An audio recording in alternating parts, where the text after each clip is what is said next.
ये बड़ी खबर थी जब उनका एक एसएमई आईपीओ में एंकर में नाम आया था। तो जो एसएमई के इन्वेस्टर्स हैं उनके लिए रिजॉइसिंग था ये। वाओ। एसएमई की दुनिया में कुछ अजीब से जार्गन्स हैं। तो सुबह उठ के बोलेंगे यूसी लग गई, एलसी लग गई, अच्छा अपर सर्किट लग गया, लोअर सर्किट लग गया, सेम डे ही। तो आप अर्ली स्टेज में जब प्रमोटर को 26% डाइल्यूट करा दिए, कई बार उनको उतनी ज़रूरत भी नहीं होती है।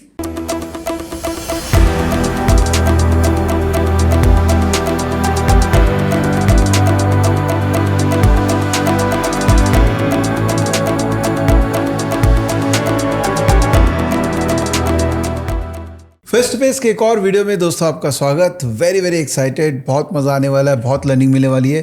बिकॉज आज हम सबसे क्रिटिकल मार्केट सेगमेंट पे बहुत डिटेल में चर्चा करने वाले हैं। वो है एसएमई सेगमेंट, जो कि ज़बरदस्त सेगमेंट है। बहुत पैसे लोगों के बने हैं, शायद बनेंगे भी। तो हमको भी तो सीखना चाहिए ना पैसे कैसे बनाना है। तो आज मेरे साथ जुड़े हैं एक इन्वेस्टर जो कि एसएमई कंपनीज़ में इन्वेस्ट कर रखे हैं। 10 से ज़्यादा कंपनीज़ में इन्वेस्टमेंट है उनका। और उनके चेहरे से, उनकी बातों से आपको समझ में आ जाएगा कि इसके अंदर कुछ तो राज है जो हमको निकालना है इनसे। तो वेलकम करते हैं फिर से संदीप जी को। Welcome back. Thank you Vivek ji, and welcome to everyone whoever is listening it or will listen it with lack. Yes, आप टीचर रहे हुए हैं। आप जिस कंपनी के साथ एसोसिएटेड थे, एडुप्रिस्टीन, जहाँ आप सीएफए की पढ़ाई करवाते थे, वो मेरे बैचमेट्स लोगों ने बनाई थी। और जब मैं उनको देखता था मैं बहुत इंस्पायर होता था कि कितनी ज़बरदस्त उन्होंने कंपनी बनाई है, कैसे लोगों को पढ़ा रहे हैं। अब मुझे समझ में आता है कि जब आप जैसे लोग जुड़े हुए हैं उनके साथ, तो वो अपने आप ही कंपनी अच्छी हो जाएगी। मेरे जैसे कम से कम 100 लोग रहे होंगे वहाँ पे, जिनका एक पैसन था। खुद भी वो सीएफए एफआरएम किए थे, फाइनेंस पढ़ते थे, और क्योंकि स्पेशली एफआरएम में या सीएफए में कुछ कॉन्सेप्ट्स काफ़ी ट्रिकी हो जाते हैं, तो स्टूडेंट्स भी ज़्यादातर मैक्सिमम जो एवरेज एज होती थी वो हम लोग के बराबर ही होती थी। क्योंकि वो कॉर्पोरेट सीएस भी होते थे यंग, बट मोस्टली वो कॉर्पोरेट में 5 years 7 years एक्सपीरियंस के लोग होते थे। तो it was never teacher student kind of a thing, more of a general discussion. Obviously आप बोर्ड में हो तो आपके पास थोड़ी एक्स्ट्रा पावर है in terms of how you conduct A session, but it was great. And obviously Pawan, the founder, is an amazing person. He's doing even better in his second stint. That company, I'm sure you are aware, that got Mark Mobius was an early investor there, and then subsequently got sold to a US enterprise. So they did create value for themselves, money wise, everything, but more importantly for good 6-7 years, and I'm sure that company is running in some form or another. So it did a great job of making people aware about CFA and FRM. In fact, when I'll talk about the new style of investor, I'll also talk about those two courses also. Achha. A lot of those guys are very active in markets. So when institutions or main board investors think of कि हमें retail को protect करना है, वो ये miss कर जाते हैं कि इसमें से बहुत बड़े बड़े महारथी बैठ चुके हैं, जिन्होंने अपनी ज़िंदगी के 2000 घंटे, 3000 घंटे, 500 घंटे उन्होंने एकेडमिक लर्निंग में लगाई है, और 2500 घंटे उन्होंने रिसर्च में, रिपोर्टिंग में, और वो अपनी प्योर पर्सनल वेल्थ मैनेज कर रहे हैं। वो कोई एडवाइजरी नहीं रन कर रहे हैं, मैक्स 2-4 दोस्तों को बता दे रहे हैं। तो इतने अमेजिंग लोग हैं मार्केट्स में, आपको भी मेन बोर्ड में, बट वो मैक्सिमम क्या होते हैं कि वो किसी न किसी फाइनेंशियल इंटरमीडिएटरी रोल में आ जाते हैं, purely because size permits them. SME की दुनिया को मैं एकलव्य की दुनिया बोलता हूँ। अच्छा। कि वो दूर से देखते हैं कि अर्जुन और द्रोणाचार्य ऐसे करते हैं, हम भी कर सकते हैं, हमारी मजबूरी है, या तो हमें एंट्री नहीं है या हमारी कैपेसिटी नहीं है, बट कैपेबिलिटी में वो अर्जुन को किसी भी दिन हरा सकते हैं। लवली लवली, क्या एनालॉजी है, ज़बरदस्त। थोड़ा टाइम इस पे और बिताते हैं, फिर अपनी पीपीटी में जाएंगे। ये बदनाम क्यों है ये एसएमई का सेगमेंट? मोस्टली मैं रॉन्ग वर्ड यूज़ कर लिया? नहीं, बिल्कुल है। मैंने परसों एक ट्वीट की थी, फिर मैंने डिलीट कर दी थी, ये कंट्रोवर्सी हो जाएगी कि micro main board investors to micro cap investor, बद अच्छा बदनाम बुरा। तो जो कुछ भी माइक्रो कैप में हो रहा है वो वही हो रहा है जो मेन बोर्ड में हो रहा है। बट मेन बोर्ड में या कहीं पे भी, नॉट ओनली इंडियन मार्केट्स, वो ह्यूमन टेंडेंसी है। Why only listed stock markets? In politics, in religion, in every aspect of life there will be bad characters and bad practices. बराबर है। That's human trait. Only thing is when you are in main board, when you are Arjuna and Dronacharya, you have institutions, you have methods to cover it. When you are Eklavya, you don't have methods to cover it. So जितनी भी बदनामी है उसको भी मैं 2 segments में बोलता हूँ. इनफैक्ट एसएमई के जो वेटरन्स इन्वेस्टर्स हैं, आप उनसे बात करिए तो वो they always talk about pre 2018 era. अच्छा. और उसका जब आप डिटेल में जाएंगे तो आपको रियलाइज़ होगा कि उसके 2-3 एस्पेक्ट थे। एक तो टैक्स जीरो था। ओके। तो अगर आप किसी तरीके से, जिसको आपके पार्लांस में और आपके कैलकाटा में बैठा हूँ, I am very afraid of taking names because I am always accused of doing too much of stereotyping, but people say in cities like Indore, Hyderabad, Calcutta, Mumbai, Ahmedabad, all these cities, a lot of shell companies were there जिनका basic purpose ही shares trade करा करके tax, cash and all that, right. Correct. तो layering and all that, right, उसके बहुत detail में नहीं जाते हैं। हाँ। तो उसके लिए भी था, और उसके लिए जितनी छोटी कंपनी उतना ही आसान। तो जब एसएमई जब शुरू में स्टार्ट हुआ 2012-13 में, इंटेंट हर चीज़ का अच्छा होता है, उसका आउटपुट कुछ और आता है मार्केट में। तो ये जो सेगमेंट स्टार्ट हुआ था वो एमएसएमई कंपनीज को लिस्ट कराने के लिए हुआ था। बट जो शुरू में कंपनी आई वो प्रिडोमिनेंटली, एंड ऑब्वियसली डिफरेंट लोगों का डिफरेंट परसेप्शन होगा, इसका कोई फाइनल नंबर नहीं हो सकता है, but popular perception is 60 to 70, 80% of companies were either dabba companies, are bad intent promoters, or companies which are backed by bad intent investors. जी।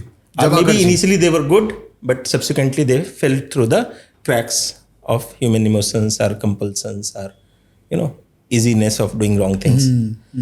वो एक अगेन मैं नंबर्स में बात करने की कोशिश करता हूँ क्योंकि अदरवाइज एडजेक्टिव्स मुझे फीलिंग नहीं देते हैं जी। तो मैं हमेशा लोगों को, जैसे आप मुझे बोलोगे कि मुझे बहुत अच्छा लगा, तो ऑफ रिकॉर्ड में वही पूछूंगा कितना % अच्छा लगा। पिछले वाले से 33%।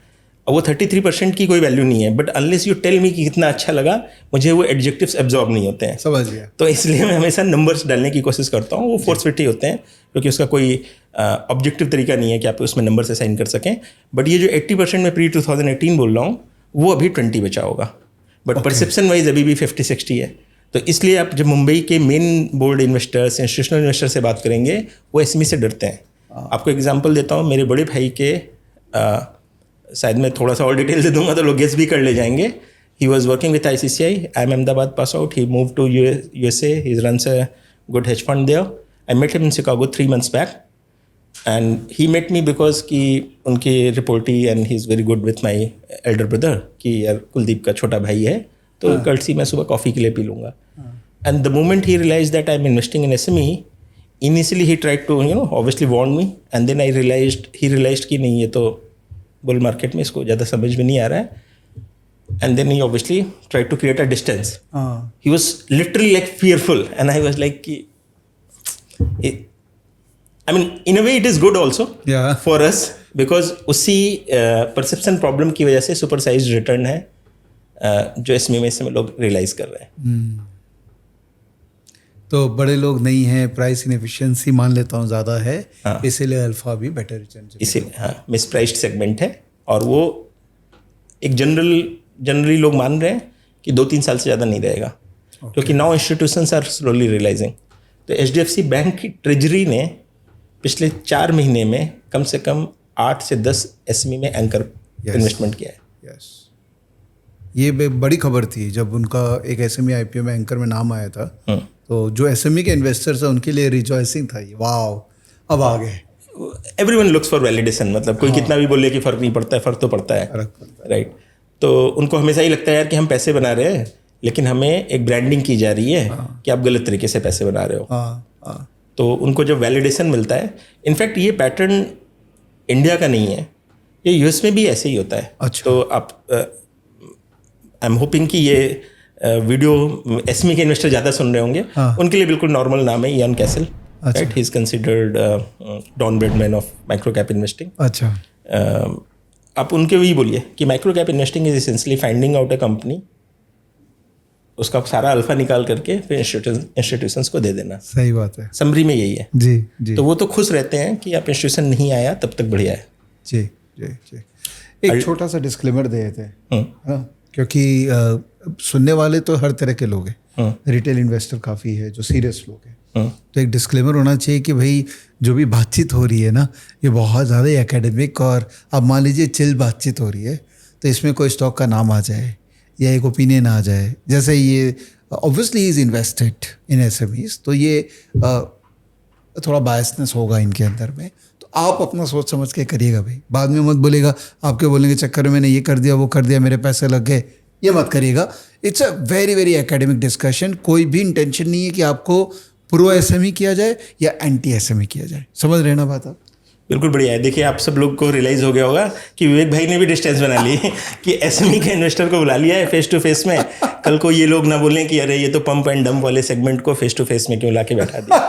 तो मेरी लड़ाई आप लोगों से भी है और मेरी लड़ाई उन लोगों से भी है जो एसएमई के अंदर वो डर्ट फैलाते हैं। तो मैं लेफ्ट राइट दोनों साइड में आइडियोलॉजिकल बैटल लड़ाई और कोई किसी फॉर्म में नहीं है, बट एक आइडियोलॉजिकल बैटल दोनों साइड में लड़ रहा हूँ मैं। इनको बोला था इसके जस्ट पहले, हाँ वीडियो के पहले, कि आपका एसएमई इसका वीडियो का मैं वेट ही कर रहा था, आपके साथ बातचीत करूंगा और श्री गणेश करूंगा, पहला एसएमई इन्वेस्टमेंट करूंगा आपसे सीख के। मेरा तो इंटेंशन यही है। नहीं ठीक है, बढ़िया। मुझे पहले स्ट्रक्चरल बातें कर लेते हैं, देखते हैं। और वो मतलब रिटेल के लिए बिल्कुल है। आपने क्योंकि जिक्र किया है तो इसको यहाँ पे कंप्लीट भी कर देते हैं। आई वेरी स्ट्रांगली फील कि नो रिटेल एंड रिटेल की डेफिनेशन भी बहुत वेरी करती है, बट लेट्स अज्यूम कि आपकी पेरेंटल वेल्थ नहीं है, you don't have like outsized wealth, basic academic jobs हैं और कुछ घर के लिए पैसा रखना है, मतलब उस तरीके की बेसिक प्रोफाइल्स में है, उनको मैक्स से मैक्स 10-15%, 20%, बहुत रिस्क टेकिंग एबिलिटी है 25-30%, उससे ज़्यादा एसएमई में करना नहीं चाहिए। अच्छा, okay. This is not an asset class where you can do 70%, 80%. Okay. Seasoned investors are doing it because they are playing chips. Right. Right. जब आप कैसीनो में जाते हो तो शुरू में 5,000 लगाते हो, उसके बाद जब आपके 5 lakhs हो चुके होते हैं तो वो आपके माइंड में चिप्स हो चुके होते हैं। बरोबर। तो ये जो लोग 80% एलोकेशन बोल रहे हैं या मैं 50% बोल रहा हूँ, तो ये अपनी सैलरी के पैसे नहीं 50% लगाया हूँ, जो यहाँ पे ही चिप्स अर्न किया हूँ उसी को अब हम मैक्सिमाइज करते जा रहे हैं। सही बात। बट शुरू में जो पैसा आपने मार्केट से नहीं कमाया है और वो उठा करके सीधे आप लेकर के आ जाओ, बोलो मैं 100% एसएमई में जाऊंगा या 50% में जाऊंगा, that is reckless. You may still get away with it because market इतना बुल में है, आपकी शेयर लक से हो आप अच्छा कर सकते हो, but by any standard of any rational thinking that's not advisable.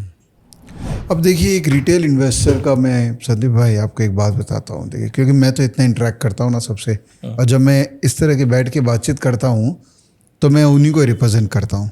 अब आप बोलिए एक ये एसएमई जोन सेक्शन है, ठीक है, यहाँ पर लास्ट 5 साल का मैं रिटर्न दिखाऊँ, ये वारी टेक्नोलॉजी एसएमई जोन के अंदर में 9,960% रिटर्न 5 साल में। Tailor made renewals 8,900% return. Giriraj civil developer 8,100% return.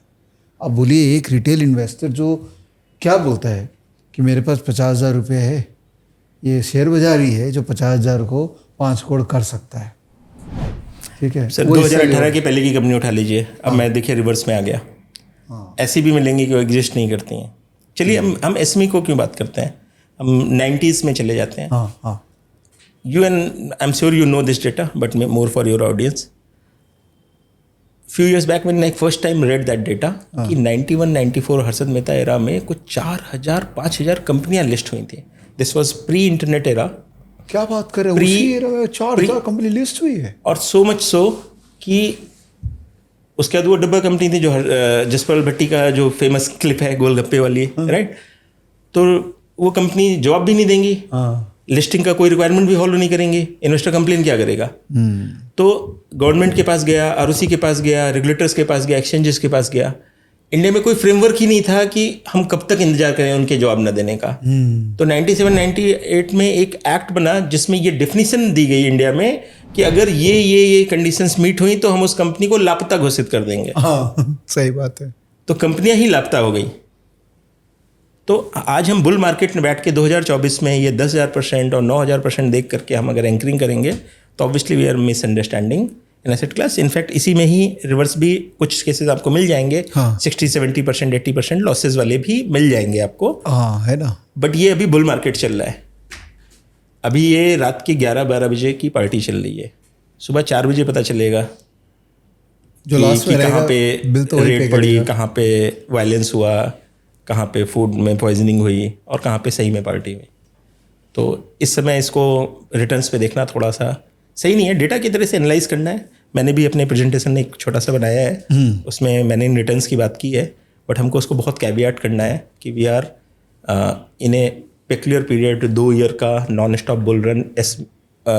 Small cap mid cap में भी चला है, उसका एक्सटेंशन ऑब्वियसली एसमी में मैग्नीफाइड उस फॉर्मेट में। इनफैक्ट 2018 बार बार इसलिए भी बात होती है कि जब पिछली बार टैक्सेशन बढ़ा था, जेटली जी ने पहली बार जब बढ़ाया था LTCG, उसके बाद जितने भी स्मॉल कैप स्टॉक थे, नॉट ओनली एसमी, राइट, जितने पॉपुलर मार्क्यू नेम्स थे उसमें से कई के पीएमएस भी अपने पीक से 90% गिरे थे जी। तो वो भी हमें लोगों को याद दिलाना है। ये अलग बात है कि पिछले 18-24 महीने से हम लोग ये मार्केट में बोलते रहते हैं और वो हो नहीं रहा है, but at least we should be situationally aware that it can happen, doesn't mean we are wishing for it. Fair enough. तो आपका जो प्रेजेंटेशन है उसको लेके आगे बढ़ते हैं, और आप समझिएगा होंगे दोस्तों कि ये तो लंबा वीडियो चलेगा, तो आप लास्ट तक रुकिएगा बिकॉज मस्ती बहुत आने वाली है यहाँ पे। तो जल्दी निकलने का कोशिश मत कीजिएगा, अगर आप अभी ब्रेक कर दीजिएगा, बाद में फिर चालू करिएगा। यूट्यूब में तो डाउनलोड का ऑप्शन है, तो डाउनलोड करके रख लीजिए बिकॉज बहुत अंदर तक जाने वाले हम लोग डिस्कशन में। संदीप भाई चालू करिए। ठीक है, तो इस टाइटल का नाम मैंने musings of a micro cap investor रखा है। इनफैक्ट आपके जितने भी सवाल हैं वही सवाल मेरे खुद के मुझसे हैं, और हम जो एसमी में को इन्वेस्टर कम्युनिटी है उनके भी हैं। हम खुद भी हैरान रहते हैं, हमारे पेरेंट्स भी हैरान रहते हैं, हमारी वाइफ्स भी हैरान रहती हैं कि यार पैसा इतना आसान तो नहीं हो सकता। सही बात है कि आपने ख़रीदा 2 महीने में 30% ऊपर हो गया, 6 महीने में 300% ईजी हो गया। और हम उस सेगमेंट से आए हैं जहाँ पे 7% FD, 9% FD, 11% म्यूचुअल फंड, वो डिस्कशंस होते हैं। यहाँ पे आप पैसा डालो, पैसा बढ़ता जा रहा है। तो ये सारे जो आप सवाल पूछ रहे हैं वो सवाल हमारे खुद के लिए भी हैं। तो इसीलिए टाइटल म्यूजिंग्स है कि ये मेरी खुद की भी थॉट प्रोसेस है with data, without too much of rhetoric, because I'm always guilty of getting into rhetoric. So I try to collate some data using which I want to convey certain things, and then obviously we'll get into rhetorics later on. तो पहली slide sir. ठीक है, मैं करूँ क्या आपको? हाँ please थोड़ी सी हेल्प कर दीजिए। तो इसको सबसे पहले हमें ये देखना है कि हम where are we we are obviously in India, structural bull market, probably all time, a few decades have happened and few decades may happen again. US 54 trillion, India 6 trillion, and number of companies में अगर आप देखिएगा तो US में लगभग 5000 listed है और India में भी 5000 लिस्टेड है। तो ये स्लाइड मैंने क्यों यहाँ पे रखी कि कई बार हम लोग जब इन्वेस्टर कम्युनिटी में बोलते हैं अरे इतना आईपीओ आ रहा है, इतनी कंपनी आई, कैसे याद रखेंगे? तो इतने इन्वेस्टर इंडिया में 140 करोड़ है, हर आदमी को सिस्टम भी नहीं याद रख रहा है, तो आपको क्यों हर कंपनी याद रखनी है? आपको बस अपनी 20 कंपनी पकड़नी है।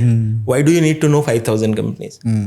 And another prediction of mine is कि अभी लगभग हम 250 से 300 कंपनियां एसमी में लिस्ट कर रहे हैं और 150-200 मेन बोर्ड पकड़ के चलिए, तो अगले 5 साल तक 10 साल तक इकोनॉमिक एक्टिविटी ऐसी चलती रही तो ये 5000 नंबर आराम से 10,000 होगा। बरोबर है। इवन दो अगर हमारा मार्केट कैप यूएस के आसपास भी नहीं पहुंचेगा तो भी हमारी number of companies will be significantly higher than US, और उसका रीज़न इस सिंपल सा है कि हम लोग ज़्यादा हैं, तो हमारे यहाँ हर सेगमेंट में ओनरशिप भी ज़्यादा होगी। एक company is nothing but a set of owners, right? A primary owner and a minority share holder. तो don't get surprise by number of companies. अगर अभी भी देखिएगा तो नंबर इस स्लाइड में आपको बहुत ड्रामेटिकली ऑफ नहीं दिखेंगे। इंडिया 6 ट्रिलियन है, 5000 है, बहुत सारा जो 4000, 5000, 4 ट्रिलियन 5 ट्रिलियन की जो कंपनीज हैं उनका कंट्रीज हैं, वहाँ पे भी 2000-3000 कंपनियां हैं। तो बहुत इसमें स्ट्रॉन्ग पैटर्न नहीं निकल के आ रहा है। बट मैं ये स्लाइड इसलिए कुछ दिन पहले किसी पॉपुलर इन्वेस्टर ने अपने किसी उसमें रेफर किया था, तो मैंने वहाँ से ये लिफ्ट कर लिया। किसी साइट का होगा, sorry I couldn't give the credit, but the data is essentially कि don't go by number of companies. ये 5000 कंपनी आराम से 10,000 कंपनियां भी लिस्टेड हो जाएंगी अगले 5 साल में। Don't get surprise, be mentally prepare to do that absent any major unknowns which we can not think of sitting in this room right now. So India की करेंटली मार्केट कैप है $5.2 trillion, जिसमें 5433 domestic companies listed है India में। India की जो ranking है वो है 4th ग्लोबल मार्केट कैप में, और नेचुरली ग्रोथ पोटेंशियल इंडिया में सिग्निफिकेंटली हायर है यूएस से and even to large extent China से। एंड दैट्स वाई इंडिया का मार्केट इतना कॉस्टली है, लीगल फ्रेमवर्क की वजह से भी, डेमोग्राफिक पॉलिटिकल स्ट्रक्चर की वजह से भी, जहाँ पे रूल ऑफ लॉ मोटा मोटा सबके लिए अनफेयर है, उस सेंस में फेयर है। तो यहाँ पे अनफेयरनेस का कोई पैटर्न नहीं है, right, unlike Russia and China. तो मैं इसको वैसे भी देखता हूँ कि एक फंक्शनिंग डेमोक्रेसी में in spite of all the problem and a lot of people have can have very varied views about whether we are a functioning democracy or moving towards autocracy and all that. जो autocratic environment है वहाँ पे आपको हमेशा employee बना के रखा जाएगा. और nothing wrong being an employ. I am still working by the way. I fully respect the dignity of an worker. But in financial structure सबसे ऊपर कैपिटल प्रोवाइडर, फिर एंटरप्रेन्योर और फिर एम्प्लॉई है. एम्प्लॉई से आपको क्या कह रहे हैं कि आप ये काम करोगे और ये सर्टेन कंडीशन में करोगे तो महीने के अंत में आपको हम सैलरी देंगे. ओनर से ये कह रहे हैं कि आप ये काम करोगे तो आपको महीने के अंत में कैश फ्लो आएगा. लेकिन अपसाइड भी हो सकती है, डाउन साइड भी हो सकती है. तो you have skin in the game entrepreneur के पास. तो अगर अच्छा कर गया तो बहुत ड्रामेटिक अपसाइड हो जाएगी. एम्प्लॉय बहुत अच्छा कर गया तो ज़्यादा से ज़्यादा उसका बोनस 10% बढ़ा देंगे. और जिस महीने वो काम नहीं करेगा 4 महीने, उसको तुरंत नोटिस में भी डाल देंगे. और उसके ऊपर कैपिटल प्रोवाइडर बैठा है जो कि एंटरप्रेन्योर को कह रहा है कि अगर तुम ये कर दोगे तो हम तुम्हारे यहाँ इन्वेस्टेड रहेंगे. जिस दिन ये कंडीशन नहीं मीट होगी मैं बेचूंगा, अगली जगह चला जाऊंगा. तो इस फाइनेंस की हायरार्की में पावर सेंटर्स बहुत ही क्लियर कट डिफाइंड है. नाउ एज एन एम्प्लॉई और as a normal citizen I have an option to go to that capital provider. Essentially investing is that. A setup like US or India allows that. A setup like Russia and China does not, even though they have the listed markets. But वहाँ पे जो billionaires हैं वो सारे crony capitalism है. हमारे यहाँ भी है लिमिटेड एक्सटेंट पे. इसमें रुचिर शर्मा जी ने बहुत डिटेल में अपनी बुक में बात की है क्रोनी कैपिटलिज्म के ऊपर. बट टू लार्ज एक्सटेंट हम रिलायंस की भी बात करें, अदानी ग्रुप की भी बात करें तो उसमें भी 50% माइनॉरिटी शेयर होल्डर है, 30% है. इंडिया में आपको अनलिमिटेड लोग मिल जाएंगे जो ये बोलेंगे कि यार मैंने अदानी में इतना पैसा डाला, इतना बना. तो जितना गौतम अदानी जी ने बेनिफिट बनाया उतना ही उनके शेयर होल्डर ने भी बनाया. बराबर है. तो ये मार्केट इंडिया का इसलिए हमेशा प्राइस्ड हायर रहेगा क्योंकि it gives an option to any random guy to participate in that wealth creation by capital provider. And then several markets have market caps which are exceeding their GDP. India का भी 140% है. तो by any stretch of imagination आप ये तो कह सकते हो कि पूरे ग्लोबल मार्केट ओवर वैल्यूड है, बट आप सिग्निफिकेंटली इंडिया को स्टैंड आउट नहीं कर सकते हो just because returns are unbelievable in last 3-4 years because that is how it has been globally also. Next slide sir. Now Indian SME markets. मैं एक बार ये प्रिंट्स का भी सहारा ले लेता हूँ और maybe I can look into the camera. Yeah. So small companies make up of 96% of industrial units in Indian economy. Total 6 crore 33 lakhs MSME are registered in India. And this data may be little still as of March 23 or 24, but एक rough sense देने के लिए number use कर रहे हैं. As of March 23, total 22 lakh 60,000 lakh crore का loan दिया गया है सिस्टम से. तो गवर्नमेंट की तरफ से काफ़ी सपोर्ट है, काफ़ी चैलेंजेस हैं, उसके बावजूद एमएसएमई के लिए काफ़ी क्रेडिट अवेलेबल है. 40% इंडिया का industrial production in small companies से होता है और इंडिया की 33% जीडीपी इन एमएसएमईज से आता है. 42% of India's export is being done by these MSMEs. So we are talking about 6 crore 33 lakhs MSMEs in India. ठीक है. और इसमें से एक बहुत छोटा सेगमेंट स्टॉक मार्केट में लिस्ट हो रहा है जिसके बारे में हम आज बात कर रहे हैं. ये कहाँ पे लिस्ट हो रहा है? एनएसई में इस प्लेटफॉर्म को बोलते हैं इमर्ज और बीएसई में इसको बोलते हैं बीएसई एसएमई. बट पॉपुलरली इसको लोग एसएमई भी बोलते हैं और बहुत लोग इसको माइक्रो कैप्स भी बोलते हैं. ओके. तो ये इंटरचेंजेबल वर्ड यूज़ किया करते हैं. टोटल करेंट मार्केट कैप ये जो लगभग 700 से 800 कंपनियां करेंटली लिस्टेड हैं एसएमई में, एनएसई प्लस बीएसई कंबाइंड, इनकी लगभग 3 लाख करोड़ रुपए के आसपास है.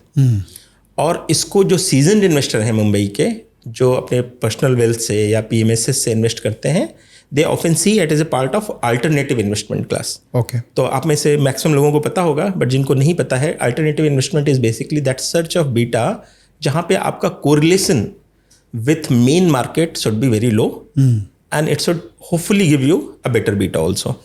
सो that's why real estate, REITs, InvITs, complex debt structures, hedge funds, art, luxury items, ये सारे अल्टरनेटिव इन्वेस्टमेंट एसेट क्लासेस में आते हैं. एसएमई में ऑफिशियली अनाउंस नहीं है, बट सारे इन्वेस्टर्स जो सीजनड इन्वेस्टर्स हैं, जो एक प्रॉपर एसेट एलोकेशन के तहत आते हैं, वो इसको अल्टरनेटिव इन्वेस्टमेंट एसेट क्लास के का एक छोटा सा कॉम्पोनेंट मानते हैं। Sure. अब इसमें एक इंटरेस्टिंग चीज़ क्या है कि ये जो एसमी का प्लेटफॉर्म है, ये प्राइमरली फर्स्ट जनरेशन एंटरप्रेन्योर्स को प्लेटफॉर्म प्रोवाइड कर रहा है। आप कभी भी नहीं सुनेंगे कि सज्जन जिंदल के बेटे ने अपनी कंपनी एसमी में लिस्ट करा दी, नहीं कराएंगे वो। क्यों? क्योंकि जो इनिशियल इक्विटी चाहिए वो उनको फैमिली ऑफिस से ही मिल जाएगी। जब तक वो पोटेंशियल मैक्सिमाइज नहीं कर लेंगे, वो डाइल्यूट नहीं करेंगे। तो यहाँ पे डाइल्यूशन वही लोग कर रहे हैं जिनके पास फैमिली वेल्थ नहीं है, या उनकी कैपिटल मार्केट अंडरस्टैंडिंग उतनी नहीं है, या उतने कनेक्शंस नहीं है। अगर फंडिंग नहीं मिलेगी तो उनको ग्रोथ कभी मिलेगी ही नहीं। तो वही मैक्सिमम जो एंटरप्रेन्योर्स आप देखेंगे वो फर्स्ट जनरेशन एंटरप्रेन्योर्स होंगे। ये आप पहले ये चीज़ समझ लीजिए। और इसमें 25% डाइल्यूट करना पड़ता है। हाँ, ये एक सबसे बड़ा चैलेंज है। आई होप मतलब इस प्लेटफॉर्म पे भी मैं आवाज़ उठा देता हूँ। I have better ways to do that. I don't think regulators are ready to understand that we are probably doing a great disservice to some of these businessmen by forcing them to dilute 26%. In fact, a lot of problems we see in this segment, which I'm not very comfortable discussing on camera, is also because of this peculiar condition, 26% dilution. अगर आप 10% allow कर दें, उसमें regulators का intent बहुत clear है। वो ये चाहते हैं कि लो फ्लोट पे मैनिपुलेशन ना हो। बट अनफॉर्चुनेट पार्ट ये है कि हर एक कंडीशंस की एक साइड कोलेटरल डैमेज होता है। तो आप अर्ली स्टेज में जब प्रमोटर को 26% डाइल्यूट करा दिए, कई बार उनको उतनी ज़रूरत भी नहीं होती है और प्राइस डिस्कवरी भी नहीं होती है। तो इन्वेस्टर्स भी खुद हैरान रहते हैं। वो कहते हैं कि इस प्रमोटर को ये नहीं समझ में आ रहा था कि इन्होंने अपनी कंपनी 100 करोड़ मार्केट कैप पे लॉन्च किया, 6 महीने में 500 करोड़ हो गई। प्रमोटर को भी अंदर से बैड फीलिंग आएगी। So because of certain rules and regulations we have created, and this is just not SME. In fact maybe my data is wrong, but up to 10,000 crore or certain profit levels. कोई भी company है उसको 26% dilute करना पड़ता है India में। So even in main board, छोटी size की जो कंपनी है उनको भी 26% डाइल्यूट करना है। Only beyond the size you are allowed to do 5-10%, and then you within 3 years or 5 years you have to go up to 25%। तो आपको लगता है बल्कि ये मेन बोर्ड में आप ये रख लो क्राइटेरिया, बिकॉज मेन बोर्ड के अंदर में, पर एसएमई में तो बल्कि आपको ये कम ही रखना चाहिए था। वही होता है। अगर आप वीसीपी से, मैं इसीलिए अंत में प्रेजेंटेशन में मुझे नहीं लग रहा है कि आपका टाइम पे खत्म होगा। नहीं, मेरे पास तो टाइम बहुत है। तो देखते हैं कितना लंबा चलता है। तो वहाँ उस स्लाइड्स तक पहुँचते हैं कि नहीं। तो वीसीपी से मैं इसीलिए कंपेयर कर रहा हूँ। कोई बंदा जाता है कि डे 1 में एंजल इन्वेस्टिंग या सीरीज ए में 25% डाइल्यूट करता है, सवाल ही नहीं उठता। तो फिर हम एसएमई से क्यों उम्मीद कर ररहे हैं कि 2%, 5% से आप एंजल में एक एंकरिंग कराते हो, एक सर्टेन कंडीशन मीट करते हो, री राउंड करते हो, सीरीज बी, सी, डी सक्सेसफुल एफ तक जाती है। अगर पहली बार में उसको 26% डाइल्यूट कर दोगे तो प्रमोटर बचेगा ही कितना। तो these are the challenges we can surely talk. I mean, एक रिक्वेस्ट है, क्योंकि मेरे वीडियोस को कुछ ऑफिशियल्स भी देखते हैं, मेरे पास आते हैं व्हाट्सअप मैसेजेस कि तेरा ये वीडियो अच्छा लगा, तो मैं सर को रिक्वेस्ट करूंगा प्लीज़ आप देखिए इस चीज़ को कि एसएमई में क्राइटेरिया को थोड़ा सा और रिलैक्स कर दीजिए। एंड प्लस इसमें अगर नेचुरली अगर आवाज़ वहाँ तक जा रही है तो हम इसको प्रॉपर डेटा और प्रॉपर आर्गुमेंट के साथ एक फॉर्मल प्रेजेंटेशन भी दे सकते हैं। Let's do a good job for the system, right? Forget about one specific company और सेट ऑफ इन्वेस्टर्स। एब्सोल्युटली। सो इसमें एक और इंटरेस्टिंग चीज़ हो रही है कि जो अभी मैं हायरार्की की बात कर रहा था कि जो कैपिटल प्रोवाइडर है वो फ्यूचर पोटेंशियल अर्निंग्स को भी आज की डेट में मोनेटाइज कर सकता है, राइट। बट जो एंटरप्रेन्योर है अगर वो अनलिस्टेड फॉर्म में है तो जो उसके साल के अंत की प्रॉफिट्स है प्री टैक्स वो वही यूज़ कर सकता है, बरोबर है। और अगर वो टैक्स दिया तो केवल पैट यूज़ कर पाएगा, राइट? और एम्प्लॉय को obviously monthly salary, monthly commitments. But इसमें अगर आप थोड़ी देर के लिए, मैं इसको हिस्टोरिफिकेशन के सेंस से बता रहा हूँ कि टाटा ग्रुप में कोई छोटा सा वेंडर हो, बहुत ही कैपेबल हो, 30 साल से काम कर रहा हो, उसे पता है कि नया प्रोजेक्ट टाटा ग्रुप का या अदानी का या बिल्डर्स का या किसी भी, why only take one specific name, उनके यहाँ कोई भी बड़े प्रोजेक्ट्स बनते हैं तो उसके पीछे वेंडर्स होते हैं, वेंडर्स के सब वेंडर्स होते हैं सिस्टम में, और वो सब अनलिस्टेड होते हैं। और उनको लगता है अरे इन लोगों ने 5,000 करोड़ का नया कैपेक्स डाला है, वो पैसा कहाँ से आता है? Because that brand has capability to raise money from the market for next 10 years, 20 years की एक फ्यूचर एसेट जो क्रिएशन होने वाली है उसको आज डे 1 पे मोनेटाइज करके उस पैसे के बेसिस पे फ्यूचर अर्निंग्स का वैल्यूएशन ले रहे हैं। तो listing is essentially nothing but securitisation of your future income, right. ये पावर पहले केवल बड़ी कंपनीज को थी, अब वेंडर्स और सब वेंडर्स को भी है। इनफैक्ट इसमें एक बहुत ही इंटरेस्टिंग केस हुआ था, हम लोगों ने एक प्रेफरेंशियल किया था एक टेलीकॉम कंपनी के साथ, और कुछ दिन बाद एक दूसरी कंपनी का प्री आईपीओ ऑफर आया and that guy was also talking about similar project, similar ये। तो हम लोगों ने पूछा, and he was constantly saying कि अगर आपको कॉन्फिडेंस ना हो तो आप हमारे क्लाइंट से बात कर लीजिए और हमें ये प्रोजेक्ट मिलने वाला है एंड ऑल दैट, और हमें इतनी फंडिंग की ज़रूरत है।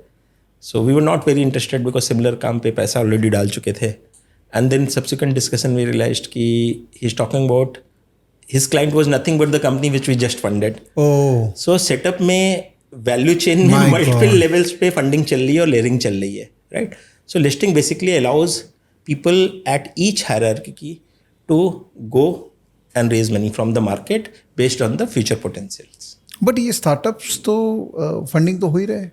स्टार्टअप्स हो रहे हैं, बट ये जिन वेंडर्स की बात कर रहे हैं, टाटा ग्रुप के वेंडर्स जो कि स्टील सप्लाई कर रहा है, उनको कैसे फंडिंग तो ट्रेडिशनल बिजनेसेस को स्टार्टअप फंडिंग नहीं मिलती थी, तो इसके थ्रू ही उनको एक रास्ता एग्जैक्टली। सो एज ऑलवेज आप कोई भी इंडिया का बजट सुनिएगा, एमएसएमई के बारे में बहुत बात होती है। उसका एक छोटा सा ये सेगमेंट है लिस्टेड, तो it is obviously a very important pillar for India. So just for this slide, NSE Emerge जो प्लेटफॉर्म है उसकी market cap as of last week was 1,25,000 crore, और जो एसएमई का प्लेटफॉर्म है इमर्ज, सॉरी बीएसई एसएमई, वो है 1,70,000, सो दैट इज रफली 3 lakh crore I was talking about, that's the market cap. And the total number of companies is around about 700, 370 on NSE and 330 on BSE. तो BSc में जो listed उन्होंने ज़्यादा wealth create करके दिया। बहुत छोटा डेटा है यही, अब मैंने आपको बोला ना 2 दिन में 2 कंपनियां ज़्यादा गिर गई तो पता चला वो। So this is very volatile segment. यहाँ पे 10-20% गैप पे आप पैरामीटराइजेशन नहीं करें तो वो बेहतर रहेगा। कुछ भी अचानक से 2 रिजल्ट आया, कोई एक सिंगल स्टॉक ही उठा करके 200% बढ़ जाएगा 1 महीने में। So it's a very volatile segment of market. Migrated to main board. What does main board means? Basically ये जो SME companies हैं, ये जिस प्लेटफॉर्म में लिस्ट होती हैं उसमें certain restrictions हैं और certain relaxations भी हैं। Relaxations क्या है कि रेगुलेटर्स कहते हैं कि आपको क्वार्टरली रिजल्ट्स नहीं देना है, आप हाफ ईयरली दीजिए, उतना इनफ है। जो आपका IPO होता है वो एक्सचेंज अप्रूव करते हैं, NSE वाले, BSE वाले, और सेबी केवल सैंपल ऑडिट करती है। मेन बोर्ड के जो IPO होते हैं वो सेबी खुद अप्रूव करते हैं, तो नेचुरली ड्यू डिलिजेंस लेवल एक एक्स्ट्रा लेवल पे होती है। विथ ए बेसिक अंडरस्टैंडिंग कि जो SME कंपनीज हैं उनके पास कंप्लायंस स्ट्रक्चर्स या उनकी जो प्रोसेसेस हैं उतनी स्ट्रांग नहीं होंगी कि वो सेबी या मेन बोर्ड की रिक्वायरमेंट्स को मीट कर पाए। अब क्योंकि इतने रिलैक्सेशन है तो रेस्ट्रिक्शंस होंगे। रेस्ट्रिक्शंस का सबसे जो प्राइमरी फॉर्मेट है वो है लॉट साइज। स्टार्टिंग में एक थंब रूल के हिसाब से 1 से 1.5 लाख रुपए पर लॉट के आसपास IPO लॉन्च करवाती है सिस्टम आपसे। वो नंबर ऑफ शेयर्स और इश्यू प्राइस इस रेंज में रखेंगे कि एक लॉट की प्राइस लगभग 1.5 लाख रुपए होगी। ये अलग बात है कि उसमें से कई कंपनियां इतनी स्पीड से बढ़ती हैं। सो एज वी स्पीक एक कंपनी है OS मेटल, उसका सिंगल लॉट 25 लाख का है। क्यों? क्योंकि वो 20 गुना बढ़ चुकी है पोस्ट लिस्टिंग। और ऐसी बहुत सारी रिवाइज नहीं होता लॉट साइज। हाँ, हर 6 मंथ्स में रिवाइज होता है। रिवाइज करके वो फिर से उसको तोड़ करके लगभग 1-2 लाख के आसपास ले आएंगे। 6 मंथ तो बहुत ही दूर है वो, बट यहाँ पे जब तक पता चला 2 महीने में रिवाइज किया फिर से नीचे गिर गया तो 20,000 का बचा। तो अच्छा, तो रेगुलेटर्स वेट करते हैं कि सस्टेनेबल हो, जिससे VWAP प्राइस के बेसिस पे करे, ना कि CMP पे करे। ओके। तो essentially main board basically means कि जब ये लॉट साइज का कॉन्सेप्ट खत्म हो जाए, इसकी टेक्निकल रिक्वायरमेंट्स भी हैं, बट हाई लेवल पे आप ये समझिए कि लगभग 3 साल के बाद और सर्टेन फाइनेंशियल कंडीशंस मीट करने के बाद कंपनीज मेन बोर्ड में जा सकती हैं, जिसमें कोई भी रिक्वायरमेंट नहीं होगी लॉट साइज की। सिंगल शेयर्स आप खरीद सकते हो, सिंगल शेयर्स बेच सकते हो। अच्छा, मुझे एक बात बताइए ना, ये जस्ट ऐसे क्यूरियोसिटी है, SME के अंदर में स्मॉल इन्वेस्टर्स को नहीं इंकरेज करना चाहते हैं, इसीलिए लॉट साइज रखा है कि लाख रुपए के नीचे तुम्हारे पास है तो तुम SME में मत इन्वेस्ट करो। ये प्रिंसिपली आपको सही लगता है क्या सोच? बिल्कुल नहीं सही लगता है, क्योंकि वो जो उसकी वजह से लैक ऑफ लिक्विडिटी है और उसकी वजह से बहुत सारे प्राइस मैनिपुलेशन पॉसिबल है। तो जिसको हम लोग वेबलिन गुड्स बोलते हैं। वेबलिन गुड्स इकोनॉमिक्स में वो चीज़ होती है कि जिसकी जब प्राइस बढ़ती है तो डिमांड बढ़ती है। इकोनॉमिक्स में मैक्सिमम चीज़ों की प्राइस बढ़ती है तो डिमांड कम होती है। तो असेट भी वेबलिन गुड्स है, लग्जरी भी है। लुई विटन का बैग अगर 5 लाख की जगह 500 रुपये का कर दें, कोई नहीं खरीदेगा। 5 लाख का है तो सब लोग के एस्पिरेशन है कि एक दिन पैसा आएगा तो हम लेंगे। तो उसका अट्रैक्शन ही इस बात पे है कि वो हायर प्राइस्ड है। तो सिमिलरली एसेट्स में यही होता है, कोई भी स्टॉक कितनी अच्छी कंपनी हो, कोई इंटरेस्टेड नहीं रहता है। जैसे ही वो 100-200% भागेगा, हर आदमी उस पर रिसर्च करेगा और हर आदमी उसको लेना चाहेगा। बराबर है। इस ह्यूमन टेंडेंसी को मैनिपुलेट करने के लिए एक लो लिक्विड स्टॉक्स में अगर सेट ऑफ जिसको ऑपरेटर्स प्ले कहते हैं और जहाँ पे इलिक्विड स्टॉक है, सुबह उठते ही आपने फोर्स से अपर सर्किट लगा दिया, तो आपकी अच्छा कुछ ऐसे वर्ड्स बोलता हूँ, आई एम वेरी श्योर कि वीडियो में काफ़ी लोग हंसेंगे इस पे। तो एसएमई की दुनिया में कुछ अजीब से जार्गन्स हैं। तो सुबह उठ के बोलेंगे यूसी लग गई, एलसी लग गई, अच्छा अपर सर्किट लग गया, लोअर सर्किट लग गया, सेम डे एंड मैसेजेस आएंगे 11 बजे XYZ स्टॉक अवेलेबल। तो अवेलेबल का क्या मतलब है? अवेलेबल आपको लगेगा कि यार रिलायंस भी तो हर समय ही है, मतलब इसमें मतलब सर्किट में नहीं है, अवेलेबल है, अवेलेबल लेना है, है तो एक ले लो। पॉपुलर स्टॉक है, अब खुल गया है वो सर्किट उसका। तो नॉर्मल आदमी, नॉर्मल इन्वेस्टर्स के लिए वो बहुत ही फ्राइटनिंग रहता है, उनको लगता है यार ये चल क्या रहा है। अच्छा, खास बात ये है कि वो स्टॉक अपर सर्किट 6 बार जाएगा, 100 रुपीज से 160 पे जाएगा, based on some good results, good order book etcetera. और हर दिन उसमें 5 लाख लोग लगे रहेंगे, 5 लाख क्वांटिटी, उसको ये बोलते हैं स्ट्रॉन्ग यूसी, कि बहुत सारे लोग उसको लेना चाहते हैं। फिर अचानक से कोई बड़ा सेलर बेच देगा और वो सारे के सारे सब सेलर पे लग जाएंगे, क्योंकि लोग जो 120 पे बेचना चाहते थे, 140 पे बेचना चाहते थे, वो वेट करते हैं कि यूसी हटेगी देन हम सेल करेंगे। तो it's like a race on a trading basis. But is it an efficient market? No, obviously not. Sorry, obviously not. It's an entertaining market nevertheless. So it's not efficient. अगर मैं, और आपने एक बहुत अच्छी बात कही थी कुछ दिन पहले प्रिंस के स्पेस में, कि हम कई बार सोचते हैं कि रेगुलेटर्स को नहीं समझ में आता है और हम ही ज़्यादा इंटेलिजेंट है। तो I surely take that feedback, but I personally feel कि एसएमई सेगमेंट इतना छोटा है कि रेगुलेटर्स ने उतना दिमाग नहीं लगाया है। वो ऑब्वियसली ऑर्डरली रखना चाहते हैं, कंसर्न्स हैं इस सेगमेंट के लिए, बट इसके जो नुआंसेस हैं, स्ट्रक्चरल हैं, वो जो इन्वेस्टर फील कर सकता है या लीड मर्चेंट्स फील कर सकते हैं या कंपनी फील कर सकती है, वो शायद रेगुलेटर्स को नहीं क्लिक करता है। पर्सनली मेरा बहुत स्ट्रांग इस पे फेथ है कि अगर हम लॉट साइज़ को 50,000 या 25,000 इवन हटा दें, हमें ये जो सो कॉल्ड प्रोटेक्शन है उसके नाम पे नुकसान ज़्यादा हो रहा है, फ़ायदा कम हो रहा है। That is one. और दूसरा, यूएस में कोई सर्किट का कॉन्सेप्ट नहीं है। 5%, 2% upper circuit is very prone to manipulation. 20% आप करिए, आपके पास और भी दूसरे तरीके के टूल हैं। ऑलरेडी इस सेगमेंट के लिए बहुत सारे फ्रेमवर्क्स बने हैं, ASM GSM फ्रेमवर्क, जो कि मेन बोर्ड में भी अब एप्लीकेशन हो रहे हैं। गवर्नमेंट के पास हर तरीके का डेटा है, सर्कुलर ट्रेडिंग का भी डेटा है, नॉन डिलीवरी का भी है, कंसंट्रेशन का भी है, और भी तरीके हैं उनके पास मैनिपुलेशन पकड़ने के।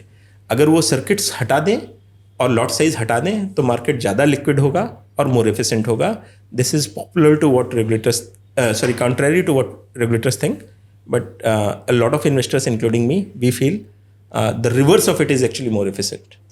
Okay, yeah. So point चला गया होगा, yeah. So अब इसके यूनिट ट्रेड्स जो कि मैंने ब्रीफली बात किया था, IPOs are approved by exchanges. Obviously these SMEs can migrate to main board.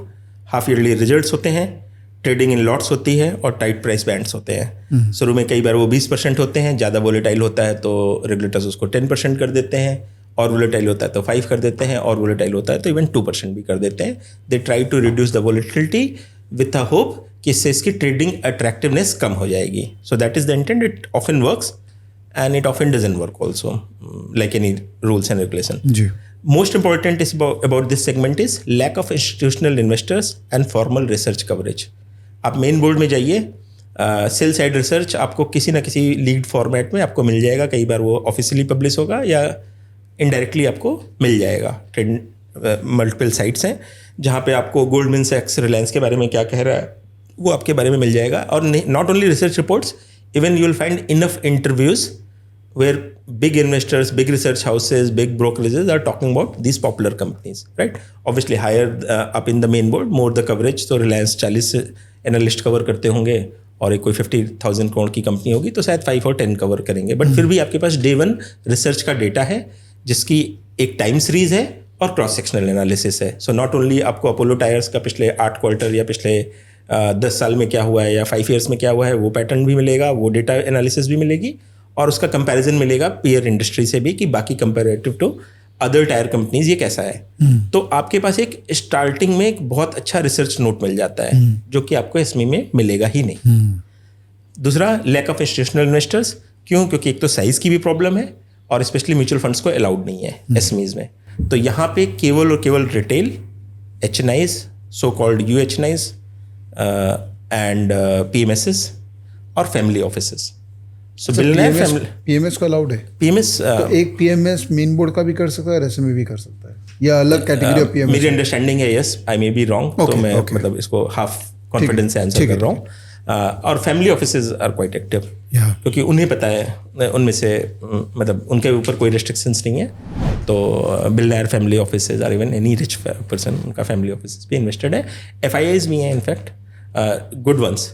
So you will be surprised, MIT और US के कई सारे पेंशन फंड्स, कई उनके भी, बट वो रडार के नीचे रखे हैं कि हमें कुछ पोर्टफोलियो कंपनीज में तो है, क्योंकि उनके ऊपर कोई रिस्ट्रिक्शन नहीं है.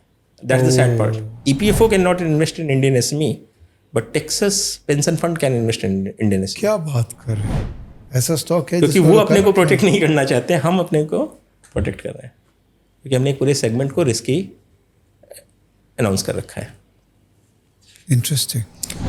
फिर heavy reliance on secondary research and leveraging financial aggregator sites. तो ये जो पॉपुलर साइट्स हैं, StockEdge, Screener, Trendlyne, ये सारी साइट्स इसीलिए इतनी ज़्यादा पॉपुलर हुई क्योंकि इन सब कंपनीज़ का जो एक्सचेंज डेटा है एक प्रेजेंटेबल फॉर्मेट में आपको मिल जाता है, और वहाँ से आप क्वेरी बिल्ड करते हो और डेटा बिल्ड करते हो, और उसके ऊपर अपना secondary research, Google searches, friends, ground visits, customer sites visit, e-commerce site में जाके प्रोडक्ट्स का रिव्यू करना, तो हार्डकोर रिसर्च है, इन्वेस्टमेंट रिसर्च है, जिसके बारे में हम उसका पॉजिटिव है. और एक बहुत पॉपुलर वर्ड है इस दुनिया में, scuttlebutt, which is nothing but यार तुमने कौन सा स्टॉक लिया, क्यों लिया, एक दूसरे से बात करना एसेंशली, चाहे वो फेले इन्वेस्टर्स हों, या कॉन कॉल्स में जाना, या इन्वेस्टर मीट्स में जाना, या मुंबई में कोई सेमिनार हो रही है तो उसमें जिसके, अच्छा इसमें सब लोग बहुत पैशनेट हैं. The ownership of their stocks are very at a very high emotional level.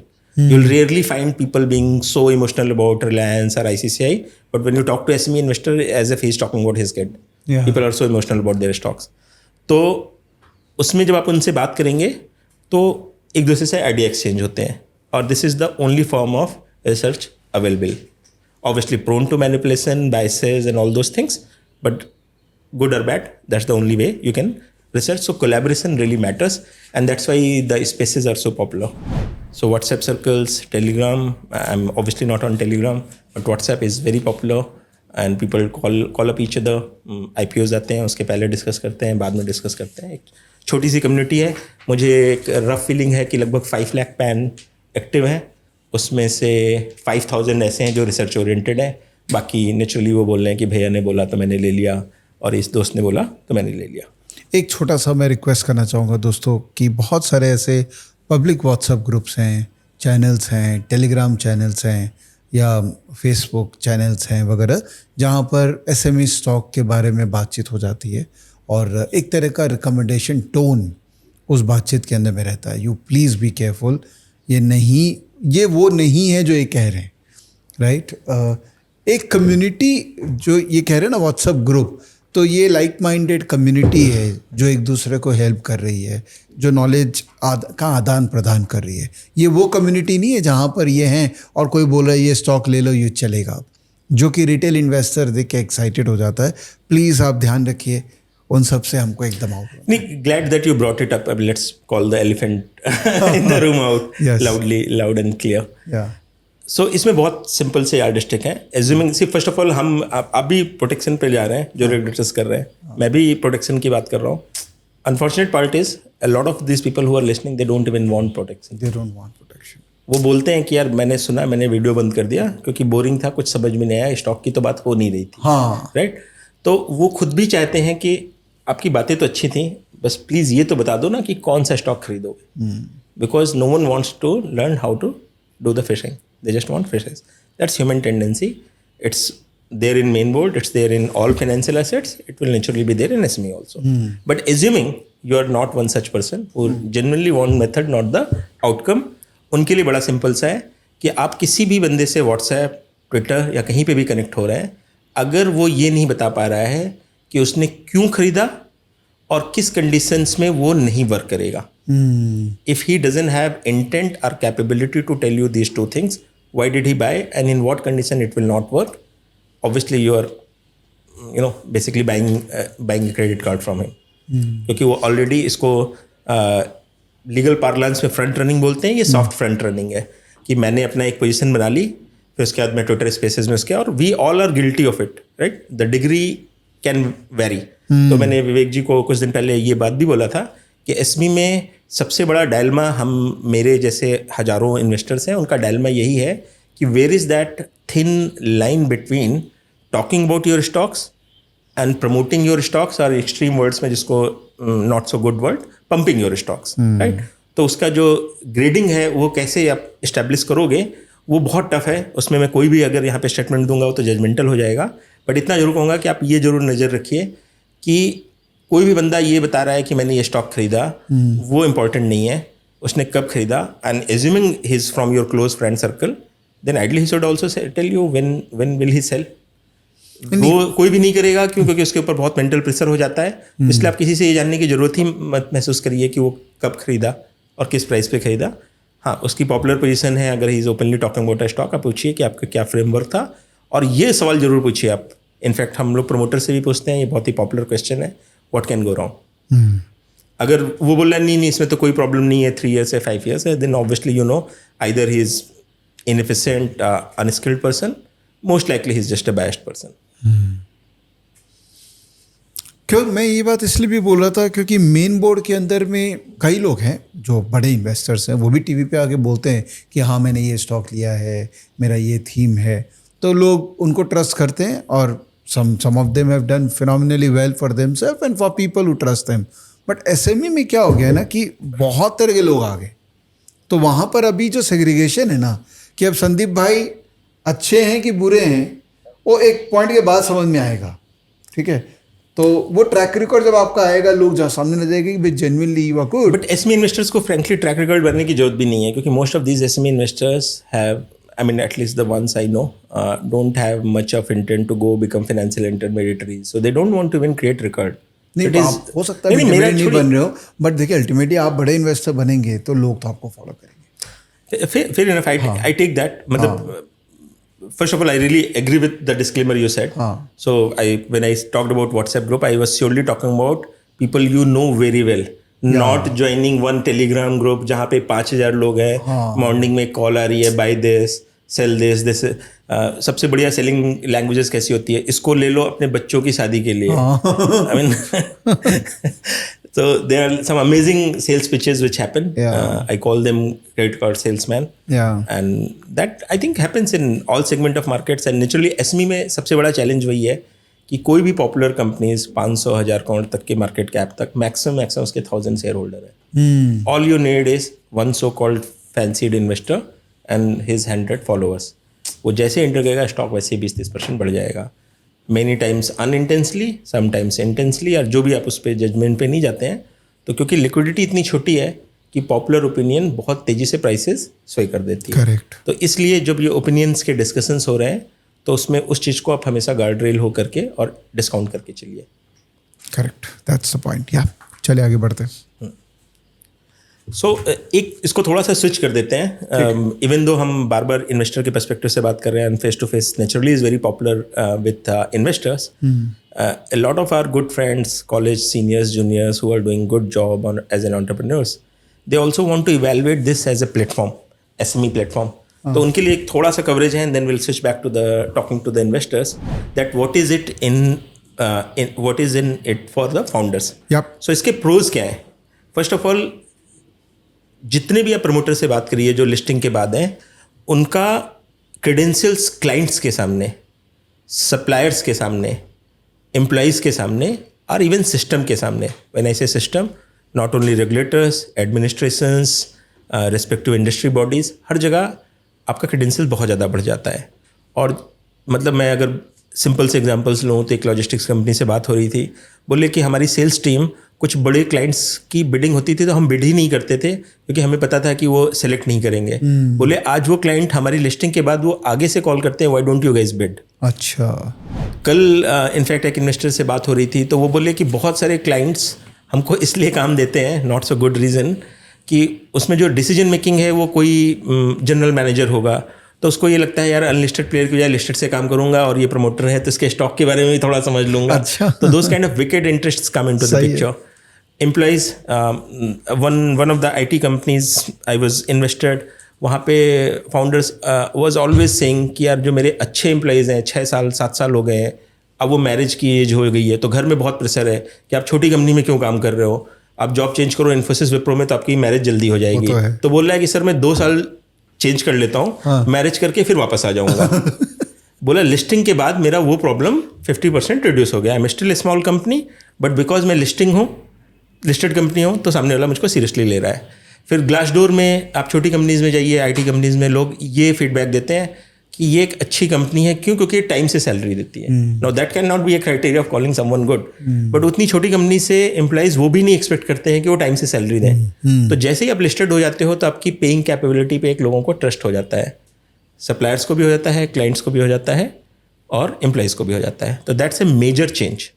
Second change is monetisation. Obviously आपका एक प्लेटफॉर्म बन जाता है, आपने IPO के समय OFS किया तो कुछ मोनेटाइजेशन हो गया, लेट से आपने पूरा फंड रेज किया था, पूरा पैसा कंपनी के पास आया, at some stage obviously you can sell, that's the guessable thing. तीसरा जो चीज़ होता है कि पूरी की पूरी टीम प्रोसेस ओरिएंटेड हो जाती है और टीम मोटिवेशन ड्रामेटिकली चेंज हो जाता है। हम बार बार फाउंडर से बात करते हैं और वो बार बार ये बात बोलते हैं कि अनलिस्टेड और लिस्टेड में उनकी टीम की बॉडी लैंग्वेज और माइंडसेट ड्रामेटिकली चेंज हो जाता है, क्योंकि वो लोगों का भी गेमिफिकेशन हो जाता है। जो बिजनेस टारगेट्स होते हैं उन्हें पता है कि 3 महीने के बाद या 6 महीने के बाद जब रिजल्ट आएगा तो public will give a verdict. So not only founders, even KMPs and team feel motivated that we have to do a good job, क्योंकि हम सबके सामने हारना नहीं चाहते हैं। तो सडनली एक मोटिवेशन लेवल अपने आप एक अगले लेवल पे चला जाता है और प्रोसेस भी ऑब्वियसली ड्रामेटिकली इंप्रूव होती हैं। कॉन्स क्या है? Naturally delisting practically all purposes almost not possible, even though regulators are trying to make it much more tougher, but you'll rarely find a functioning company being delisted.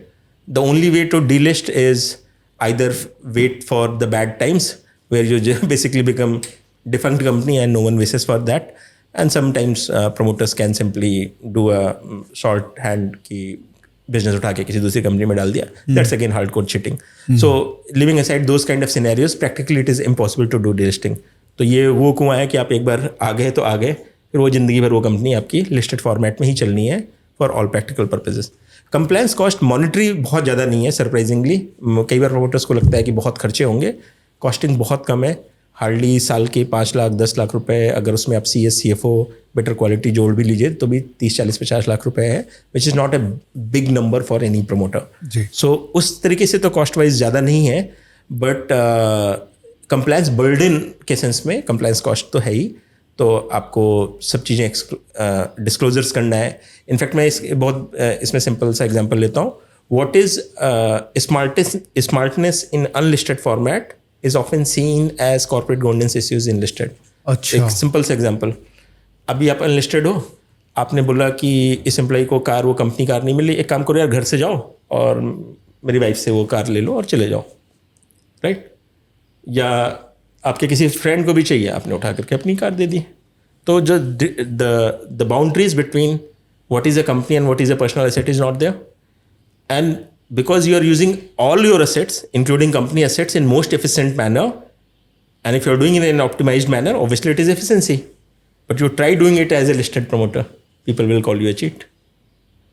Corporate governance issue.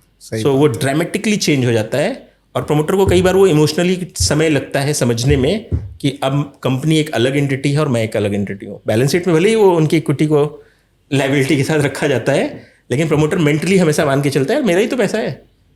But जैसे ही listed होता है तो सबसे बड़ा वही switch होता है आपके लिए कि entity is separate, now promoters are separate. सही है, ठीक है। फिर glare of investor expectations, obviously वो सबसे बड़ा प्रेशर होता है, बट फिर भी again and again multiple founders talk about it कि जो VCP का प्रेशर है उसके कंपेयर्ड में listed market is basically la la land.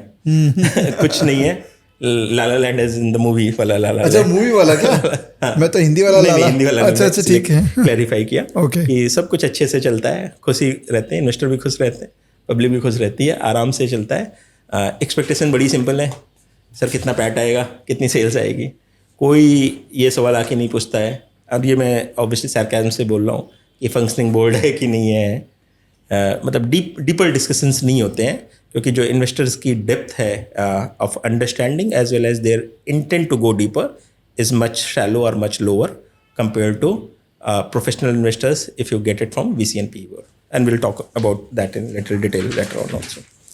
तो ये जो नेक्स्ट स्लाइड है ये उस क्वेश्चन को आंसर करने की कोशिश कर रही है जो कि सब लोग पूछते हैं कि यार मेन बोर्ड में तो 10%, 15%, 20% सेल्स लाना कंपनियां परेशान हो जा रही हैं, मैक्सिमम टाइम डी ग्रोथ बता रही हैं, पैड डी ग्रोथ हो जा रहा है। एसएमई कंपनीज में ऐसा क्या हो रहा है कि आप इनफैक्ट एसएमई इन्वेस्टर से बात करिए, अगर year on year result 20%, 30% growth है तो लोग बोलते हैं बेकार रिजल्ट है। अब कितना इकोनॉमिक कंडीशंस है, कितना सिलेक्शन प्रॉब्लम है, कितना सैम्पल बायस है, कितना इवन बैड अकाउंटिंग है, वो तो बियर मार्केट में ही पता चलेगा। But as we speak numbers are phenomenal. आप एसएमई इन्वर्स के पैट ग्रोथ और रेवेन्यू ग्रोथ के नंबर्स निकालिएगा तो आप सरप्राइज रह जाओगे। आराम से कंपनियां आती हैं बोलती हैं ईयर ऑन ईयर डबल हो गया है। अब डबल ग्रोथ की अगर मेन बोर्ड में कोई कंपनी हो, ऑब्वियसली पॉसिबल नहीं है, it is a foolish discussion.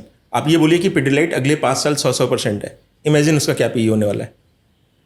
20%, 30% का सेक्युलर पोटेंशियल था, उसके नाम पे वो स्टॉक है कभी 90p 100p से नीचे नहीं है। यहाँ पे पेग रेशियो अभी भी 1 ही चलता है, 1.2 ही चलता है, आपको 0.5 पे भी मिल जाएंगे। क्यों? क्योंकि लोग मानते ही नहीं है कि ग्रोथ पॉसिबल है और वो कंपनियां बार बार ग्रोथ देते चली जाती हैं। तो ऐसा क्यों होता है? ऐसा क्या कर रही हैं एसएमई कंपनी? ये भी इंडिया में ही काम कर रही हैं। जब आपकी इंडिया की नॉमिनल जीडीपी ही 12%, 13% बढ़ रही है, तो कैसे ये कुछ एसएमई कंपनियां आकर के इतनी आसानी से कह रही हैं कि हम 60% बढ़ रहे हैं, 70% बढ़ रहे हैं? तो कोई भी जो नया बंदा है वो सिनिकल हो जाता है। वो कहता है कि या तो ये फर्स्ट अकाउंटिंग है या तो कुछ इसमें वन ऑफ है और ये ऐसा नहीं चलेगा, और जब तक चल रहा है तब तक पैसे बना लो और बाद में तो डूबेंगे ही। तो उसकी जो सिनिसिज्म है, क्योंकि जो इतना मेजर फाइनेंशियल्स में डिस्कनेक्ट है उस वजह से, उसके लिए मैं आप लोगों को VCPE की तरफ लेके जाना चाहूँगा। ओके। वहाँ पे अर्ली स्टेज ग्रोथ कंपनीज में नेचुरली कंपनी बंद भी होती हैं। पिछले साल 100 था, इस बार 0 है, बंद हो गई। यूनिकॉर्न्स भी बंद हो जाती हैं, राइट। बट जो चलती हैं उनके नंबर ऐसे नहीं होते ना कि ईयर ऑन ईयर 20% हुआ। अब आपका काउंटर क्वेश्चन ये हो सकता है कि वो तो प्रोडक्ट कंपनीज हैं, वो बाय डेफिनेशन हॉकीस्टिक ग्रोथ होगी, राइट। तो वो सारा फ्रेमवर्क मैंने यहाँ पे भी अर्ली स्टेज ग्रोथ में डालने की। तो मेरे हिसाब से मैंने ये एक स्पेस में लिखा था, मैंने उसको रिप्रोड्यूस कर दिया है, स्पेस में बोला था सॉरी, कि मैं 5 सेगमेंट देखता हूँ जो अभी करेंटली एसएमई में, जहाँ पे ये सुपर नॉर्मल ग्रोथ आ रही है। पहला एसेट लाइट, इनफैक्ट ये अभी लगार्ड सेक्टर माना जा रहा है। IT सर्विसेज, VFX, टेक्नोलॉजी, जहाँ पे crux of performance is human capital. तो अगर आप पैसे और दे भी दोगे तो क्या करेगा वो? कुछ नहीं कर सकता, उसको चाहिए भी नहीं। In fact this is the only segment जहाँ पे प्रमोटर आइडली ऑफेस करना चाहिए, फंड रेज भी नहीं करना चाहिए, क्योंकि उसे कंपनी को पैसे की जरूरत नहीं है। It's a cash flow positive company. Only reason they are coming to the listed market is because of other talents they want to attract and potential monetisation. Once in a while they can do inorganic places, but that is rare and often very risky also. But इसमें growth तब भी आती है because of certain software aspects I talked about, team motivations, ESOPs and those sort of thing. क्योंकि ये human capital driven है, यहाँ पे पैसा फेंक तमाशा देख पॉसिबल नहीं है। और इसीलिए ही अभी मैंने बोला कि ये Lagarde segment with in SME माना जा रहा है, क्योंकि यहाँ पे जो पॉपुलर नेम्स हैं VFX में, IT में, जो कि एसएमई में शुरू से काफ़ी अच्छे रहे हैं, वो 25-30% ग्रो कर रहे हैं, जो कि एसएमई के हिसाब से फेल है। तो आप सोचिए कि बेंचमार्क कितने हाई हैं, ठीक है। फिर आते हैं कैपेक्स अभी। Now this is very easy. ये वो कंपनियां हैं जिनको डेट्स अवेलेबल नहीं है। फंडिंग की तो बात ही छोड़िए, कोलेटरलाइज लोन मिलते हैं। आपको एसएमई कंपनी में 70% जगह पे LAP लेता हुआ प्रमोटर मिल जाएगा। LAP मतलब लोन अगेंस्ट पर्सनल प्रॉपर्टीज। उनके DRHP में पड़ा रहेगा। IPO प्रोसीड से पहला काम ही वो करते हैं, अपना घर छोड़वाते हैं। तो आप पहले आप ये समझिए कि वो कंपनियां हैं जिनको सिस्टम लोन देने के लिए तैयार ही नहीं है। इक्विटी फंडिंग तो भूल जाइए, ठीक है। जब उनको ये पैसा मिलता है और वो कैपेक्स करते हैं तो नेचुरली कैपिटल ब्लॉक बनता है और ग्रोथ आती है। और कोई भी promoter, at least majority of them are not fools, वो कैपेक्स इसलिए नहीं कर देंगे कि इन्वेस्टर्स ने पैसा दे दिया। जब तक उनको कॉन्फिडेंस नहीं है कि यार ये एसेट मैं 1.5 साल में खड़ा करूंगा और 10 साल तक रन कर पाऊंगा, और इससे जो डिमांड आएगी, जो सप्लाई आएगी या प्रोडक्शन आएगा, उसको मैं मार्केट में एब्जॉर्व करा पाऊंगा एटलीस्ट 60-70%, तब तक वो कैपेक्स नहीं करेगा। तो ये सबसे क्लासिक केस है जहाँ पे फंडिंग की वजह से डिस्प्रपोर्शनेटली ग्रोथ आ जाती है, क्योंकि वो मशीन ऑपरेट कर रही है 3 मशीनें, जो कि फाउंडर ने शुरू में अपना पैसा घर गिरवी रख करके फिर इंटरनल अप्रूवल से 3 मशीन तक गया। आईपीओ आया, 20 करोड़ रुपए उसको मिले, उसने उठा के 5 और मशीन डाल दी। तो एक बार में जंप आनी है। वो जब नंबर आते हैं तो लोग हैरान हो जाते हैं कि अरे इतनी छोटी कंपनी ऐसे कैसे हो सकती है, पक्का इसमें कुछ गड़बड़ होगी। फिर आता है अगला वर्किंग कैपिटल हैवी और बीजीज। ये भी बहुत ही सिंपल है। Logistics companies, infrastructure companies, EPC companies, इनके पास इन्फिनाइट ऑर्डर्स लेने की कैपेबिलिटीज है, एटलीस्ट उनकी साइज के हिसाब से इन्फिनाइट, एज इन कि अगर उनकी ऑर्डर बुक 50 करोड़ की है तो 200 करोड़ और बिड कर सकते हैं, आराम से ले भी सकते हैं। इंडिया में इतना काम भी हो रहा है, बट उनके पास पैसे नहीं है, बीजी की लिमिटेशन है। तो जैसे ही अगर फंडिंग मिलेगी, चाहे वो प्री आईपीओ फॉर्मेट में या पोस्ट आईपीओ फॉर्मेट में, वो तुरंत उनका एक किकर आ जाएगा ग्रोथ में। तो अगेन नो ब्रेनर है। आप डिटेलिंग में जाइएगा तो बार बार आपको दिखेगा अवेलेबिलिटी ऑफ फंड। ठीक है। चौथा है जो कि वेरी कंपेरेबल टू वीसीपी, जहाँ पे हॉकी स्टिक ग्रोथ प्लेटफॉर्म की वजह से हुआ है। कुछ पॉपुलर कंपनीज हैं, विफिन अभी नंबर्स उतने स्ट्रांग नहीं हुए हैं, एनपीएसटी, ये दोनों नाम मैं इसलिए ले पा रहा हूँ इतनी आसानी से क्योंकि दोनों में इन्वेस्टेड नहीं हूँ। अपनी इन्वेस्टेड कंपनीज का मैंने अभी तक कोशिश की है कि एक भी नाम ना लूँ। तो ऐसी कुछ पॉपुलर कंपनीज हैं जहाँ पे tax securities, in fact cyber securities, उसमें भी वैसे ही नंबर्स आ रहे हैं। तो ये वैसी कंपनियां हैं जो वीसीपी में आपको मिलेंगी, जहाँ पे एक बार प्रोडक्ट एडॉप्शन स्टार्ट हुआ तो फिर स्टर्निंग नंबर्स आएंगे। और अगर आप उसको लिस्टेड से कंपेयर करोगे तो आप हैरान रह जाओगे, क्योंकि आपको लगेगा ये तो क्वार्टरली 25% ग्रोथ कर रहा है, एनराइज 125%, 150%। तो नेचुरली उनका स्टॉक भी, NPST is one of those SME stocks which is like 2000-3000 crore. और हर क्वार्टर में लोग हैरान होते गए क्योंकि उसको वो लिस्टिंग नज़रिए से देखते हैं। उन्होंने बीसीपी के डेटा सेट्स को देखा ही नहीं है कि वहाँ पे जब चीज़ें चलती हैं तो फिर उसी स्टाइल की ग्रोथ आती है। तो एसएमई को अपने माइंड में बार बार हमें बोलना है we are doing early stage growth investing. Okay, वो बोलेंगे तो इसके कई एक्सप्लेनेशन हमें वैलिड मिलेंगे, फिर हमें कई फेल्योर भी वैलिड मिलेंगे, क्योंकि by definition these plans are suppose to pass as well as fail. फिर जो सबसे पॉपुलर सेगमेंट है, जो कि इंडिया में या वर्ल्ड वाइड कहीं पे भी हमेशा डिस्काउंट पे ट्रेड करता था, अभी प्रीमियम पे ट्रेड कर रहा है, which is business to government, B2G। Because of political continuity, India में इंफ्रास्ट्रक्चर जितना भी जो ये पॉपुलर सनराइज सेक्टर्स हैं, डिफेंस के, रेलवे के, ईपीसी के, वाटर ट्रीटमेंट्स, पोल्यूशन, इस तरह की जितनी भी थीम्स हैं जहाँ पे गवर्नमेंट आउटलेज हैं, कॉर्पोरेट्स को और कंज्यूमर को खर्चा करने की कोई इंसेंटिव्स नहीं है, वो गवर्नमेंट आउटलेज पे नेचुरली लाइजनिंग से ही होगा। तो वो ऑफ इन डबीज बैकग्राउंड के हैं, उसमें कई प्रोफेशनल बैकग्राउंड की भी कंपनीज हैं, और ये सेगमेंट हमेशा डिस्काउंट पे ट्रेड हुआ है मेन बोर्ड में हिस्टोरिकली। इंडिया में भी मेन बोर्ड में भी अब ये धीरे धीरे प्रीमियम में आया है। क्यों? क्योंकि एक अंडरलाइंग एजम्पशन है कि पॉलिटिकल कंटिन्यूटी है, सेंट्रल में भी है कि इंडस्ट्रियल स्टेट्स में भी है। तो जब तक आपको कंटिन्यूटी का रिस्क नहीं दिख रहा है, आप B2G से नहीं डरोगे। आपका सबसे बड़ा फियर यही है कि certain minister, certain government, certain liaisoning guy will change and the story will break, because the capabilities are not tested in more competitive environment where there is no banking.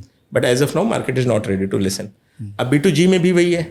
आप sector after sector पकड़िए, defence में इस समय जो काम हो रहा है, आपको वो मेन बोर्ड में भी सुनाई पड़ता होगा, एसएमई में भी सुनाई पड़ता है। गवर्नमेंट बुला करके एक्सक्यूज दे रही है, बोल रही है कि 25 करोड़ का आप ये बना करके दिखाइए, नहीं भी बनेगा तो भी हम आपको पैसा देंगे, क्योंकि इस तरह के जो R&D एक्सपेंडिचर है वो केवल गवर्नमेंट अफोर्ड कर सकती है, राइट। तो वो छोटे छोटे स्टार्टअप्स ही कर रहे हैं, उसमें से कई लिस्टेड फॉर्मेट में भी आ रहे हैं, उसमें आ रहे हैं, तो उसमें से कई एसएमई में भी लिस्टेड है। वो या तो डिफेंस की टेक्नोलॉजीज़ में काम कर रहे हैं, नेवी के साथ काम कर रहे हैं, मल्टीपल कंपनीज हैं एसएमई में जो डिफेंस में काम कर रही हैं, रेलवे में काम कर रही हैं। तो ये सेगमेंट है बिजनेस टू गवर्नमेंट, B2G। तो वहाँ पे भी जब एक ऑर्डर से आपका नंबर ड्रामेटिकली चेंज हो सकता है। तो ये 5 ब्रैकेट्स मैंने इसलिए बनाए कि जब आपको नंबर्स इतने स्टर्निंग हाई दिख रहे हैं तो don't get surprise, try to understand its reason. You may still be cynical, but at least go one level deeper and then decide whether the numbers are believable और जेन्युइन और not. Sir, ये जो orders वाली बात है आजकल बहुत ज़्यादा चल रहा है, ये कि ऑर्डर बुक है। तो अब ये कंपनी जो ऑर्डर लेके आती है तो ये क्या रिपोर्ट कर देती है कि एक्सचेंज में कि ये लो मेरा ऑर्डर आया, ये देखो लेटर हेड के अंदर में PO मिला हुआ है मेरे को? वो तो रिक्वायरमेंट ही है, बट ऑर्डर बुक्स तो छोड़िए, हम लोगों ने पॉपुलर मैट्रिक्स बना रखी है।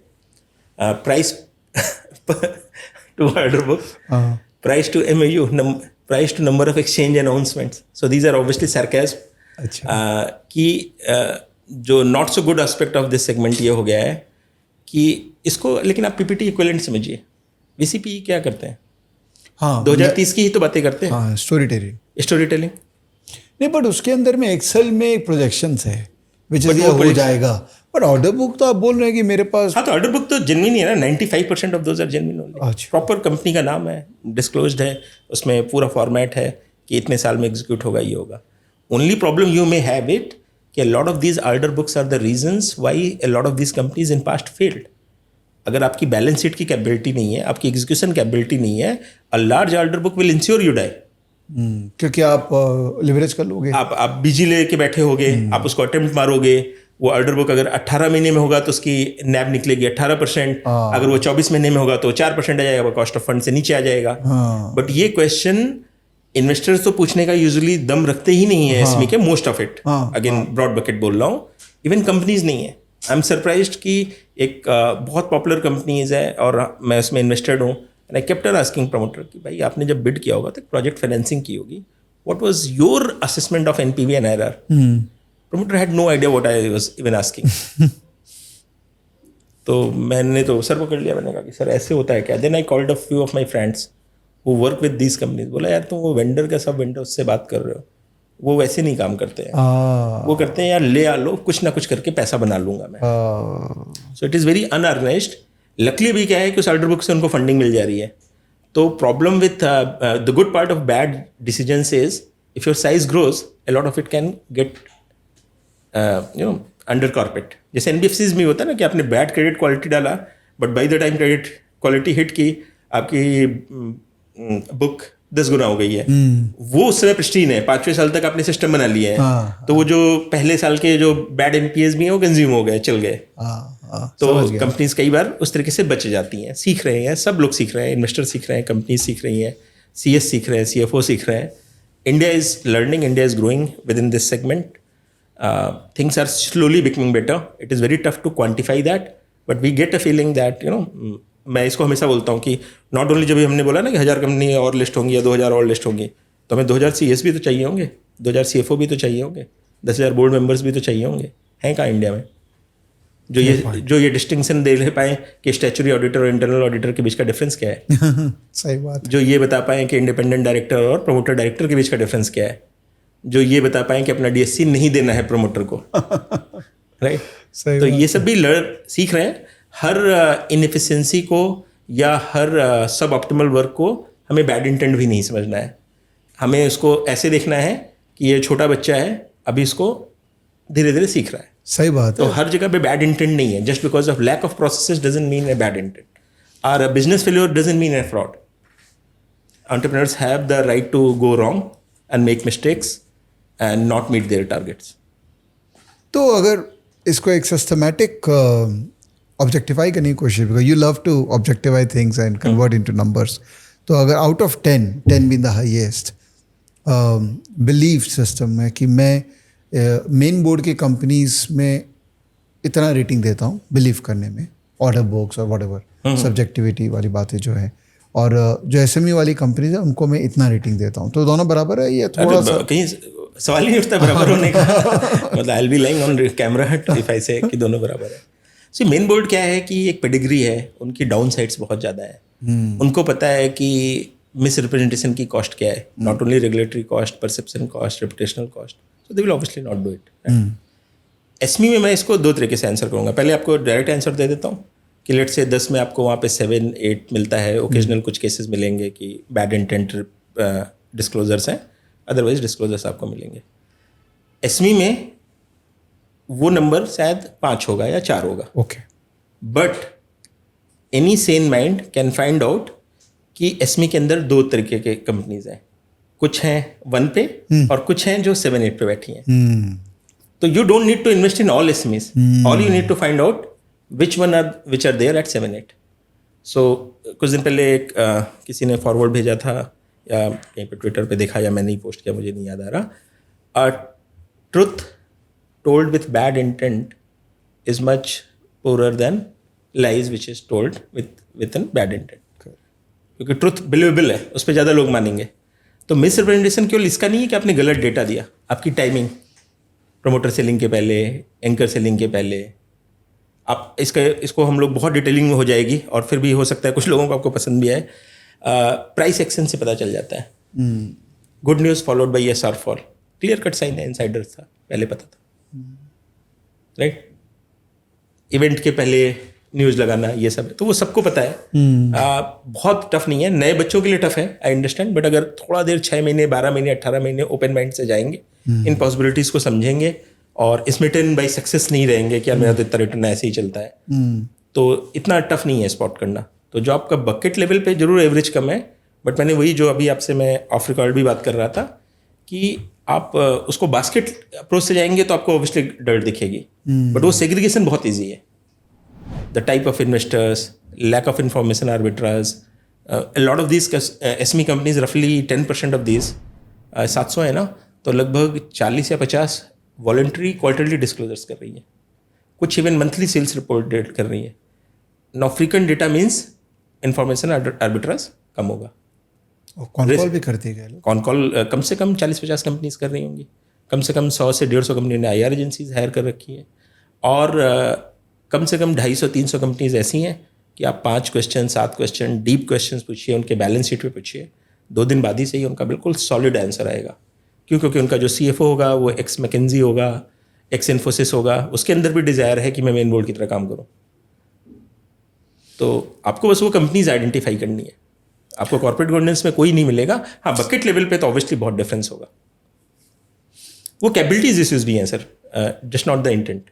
क्योंकि इन कंपनीज का एनुअल पैट है 5 crore 10 crore, can they hire at 3 crore का CFO या 50 लाख का CS? तो नेचुरली वो यंग 3 साल का एक्सपीरियंस का CA को CFO बना देते हैं। कई बार बोर्ड मेंबर ऐसे नॉमिन नेम सेक के लिए हैं, तो वो साइज की वजह से वो लैक ऑफ कंप्लायंस रिगर है। It is not necessarily bad intent alone. समझिए, मैं जस्ट एक एनालॉजी ड्रॉ कर रहा हूँ कि मेरे मामा जी जो है वो ज्वेलर थे, ठीक है, मेरे नाना जी भी ज्वेलर थे। तो वो क्या है, ज्वेलर लोग, आई don't know whether you have seen, जो डायमंड को सेग्रीगेशन करते हैं ना, कि वो पाउच के अंदर में डायमंड सारा निकाल के एक ब्लू रंग का उनका ट्रे होता है वहाँ डाल देते थे, और एक लेंस टाइप का वो आँख में घुसा लेते थे और ऐसे दिखते रहते थे, सेग्रीगेट करते रहते थे। और फिर एक बार सेग्रीगेशन हो गया, फिर जो बच्चा उसको फिर डालते थे, फिर सेग्रीगेशन करते थे। वो 3-4-5 घंटे तक ना वो यही काम करते थे, इतना लेवल ऑफ कॉन्सेंट्रेशन। तो मैं उनसे पूछता था कि आप इतना, एक तो कॉन्सेंट्रेशन, और ये क्या करते रहते हैं, सेम पाउच को वापस सेग्रीगेशन।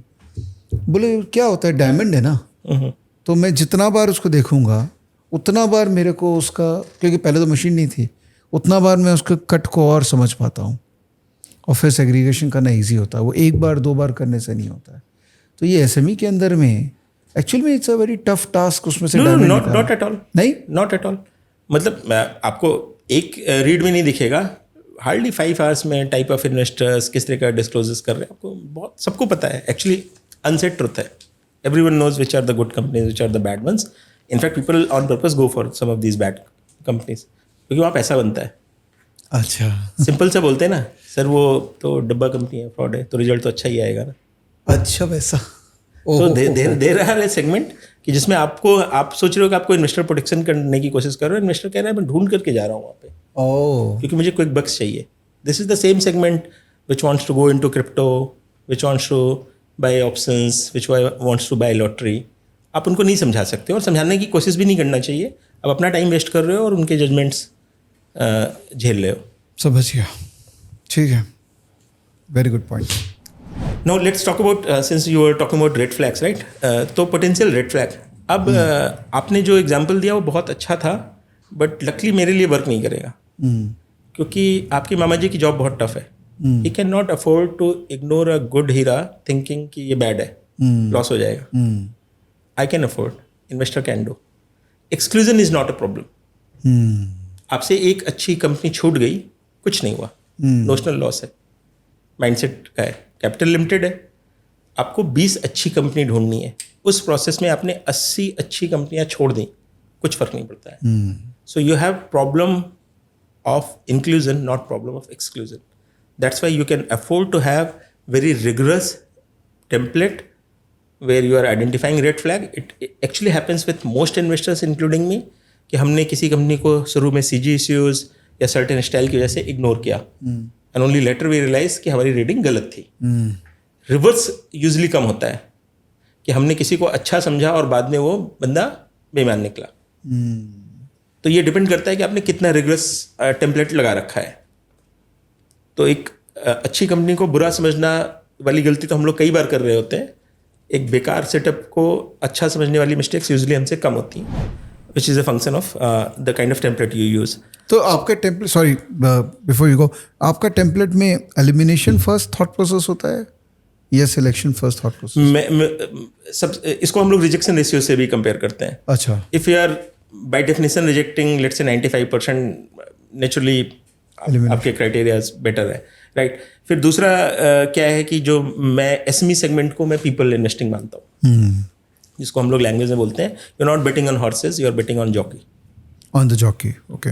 सो बट वो beyond the point you don't want it to become a jockey dependent, right. तो आपकी एस्पिरेशन ये होती है कि शुरुआत में भले ही वो पीपल इन्वेस्टिंग हो, बट वो जैसे जैसे साइज बढ़े तो वो पीपल इंडिपेंडेंट हो जाए. But coming back to that, so मेरी क्राइटेरिया में सबसे पहले पर्सन है, प्रमोटर है, उसकी टीम है, a team basically, KMPs, right. Assuming they have the power. वो पावर भी समझना बहुत आसान है.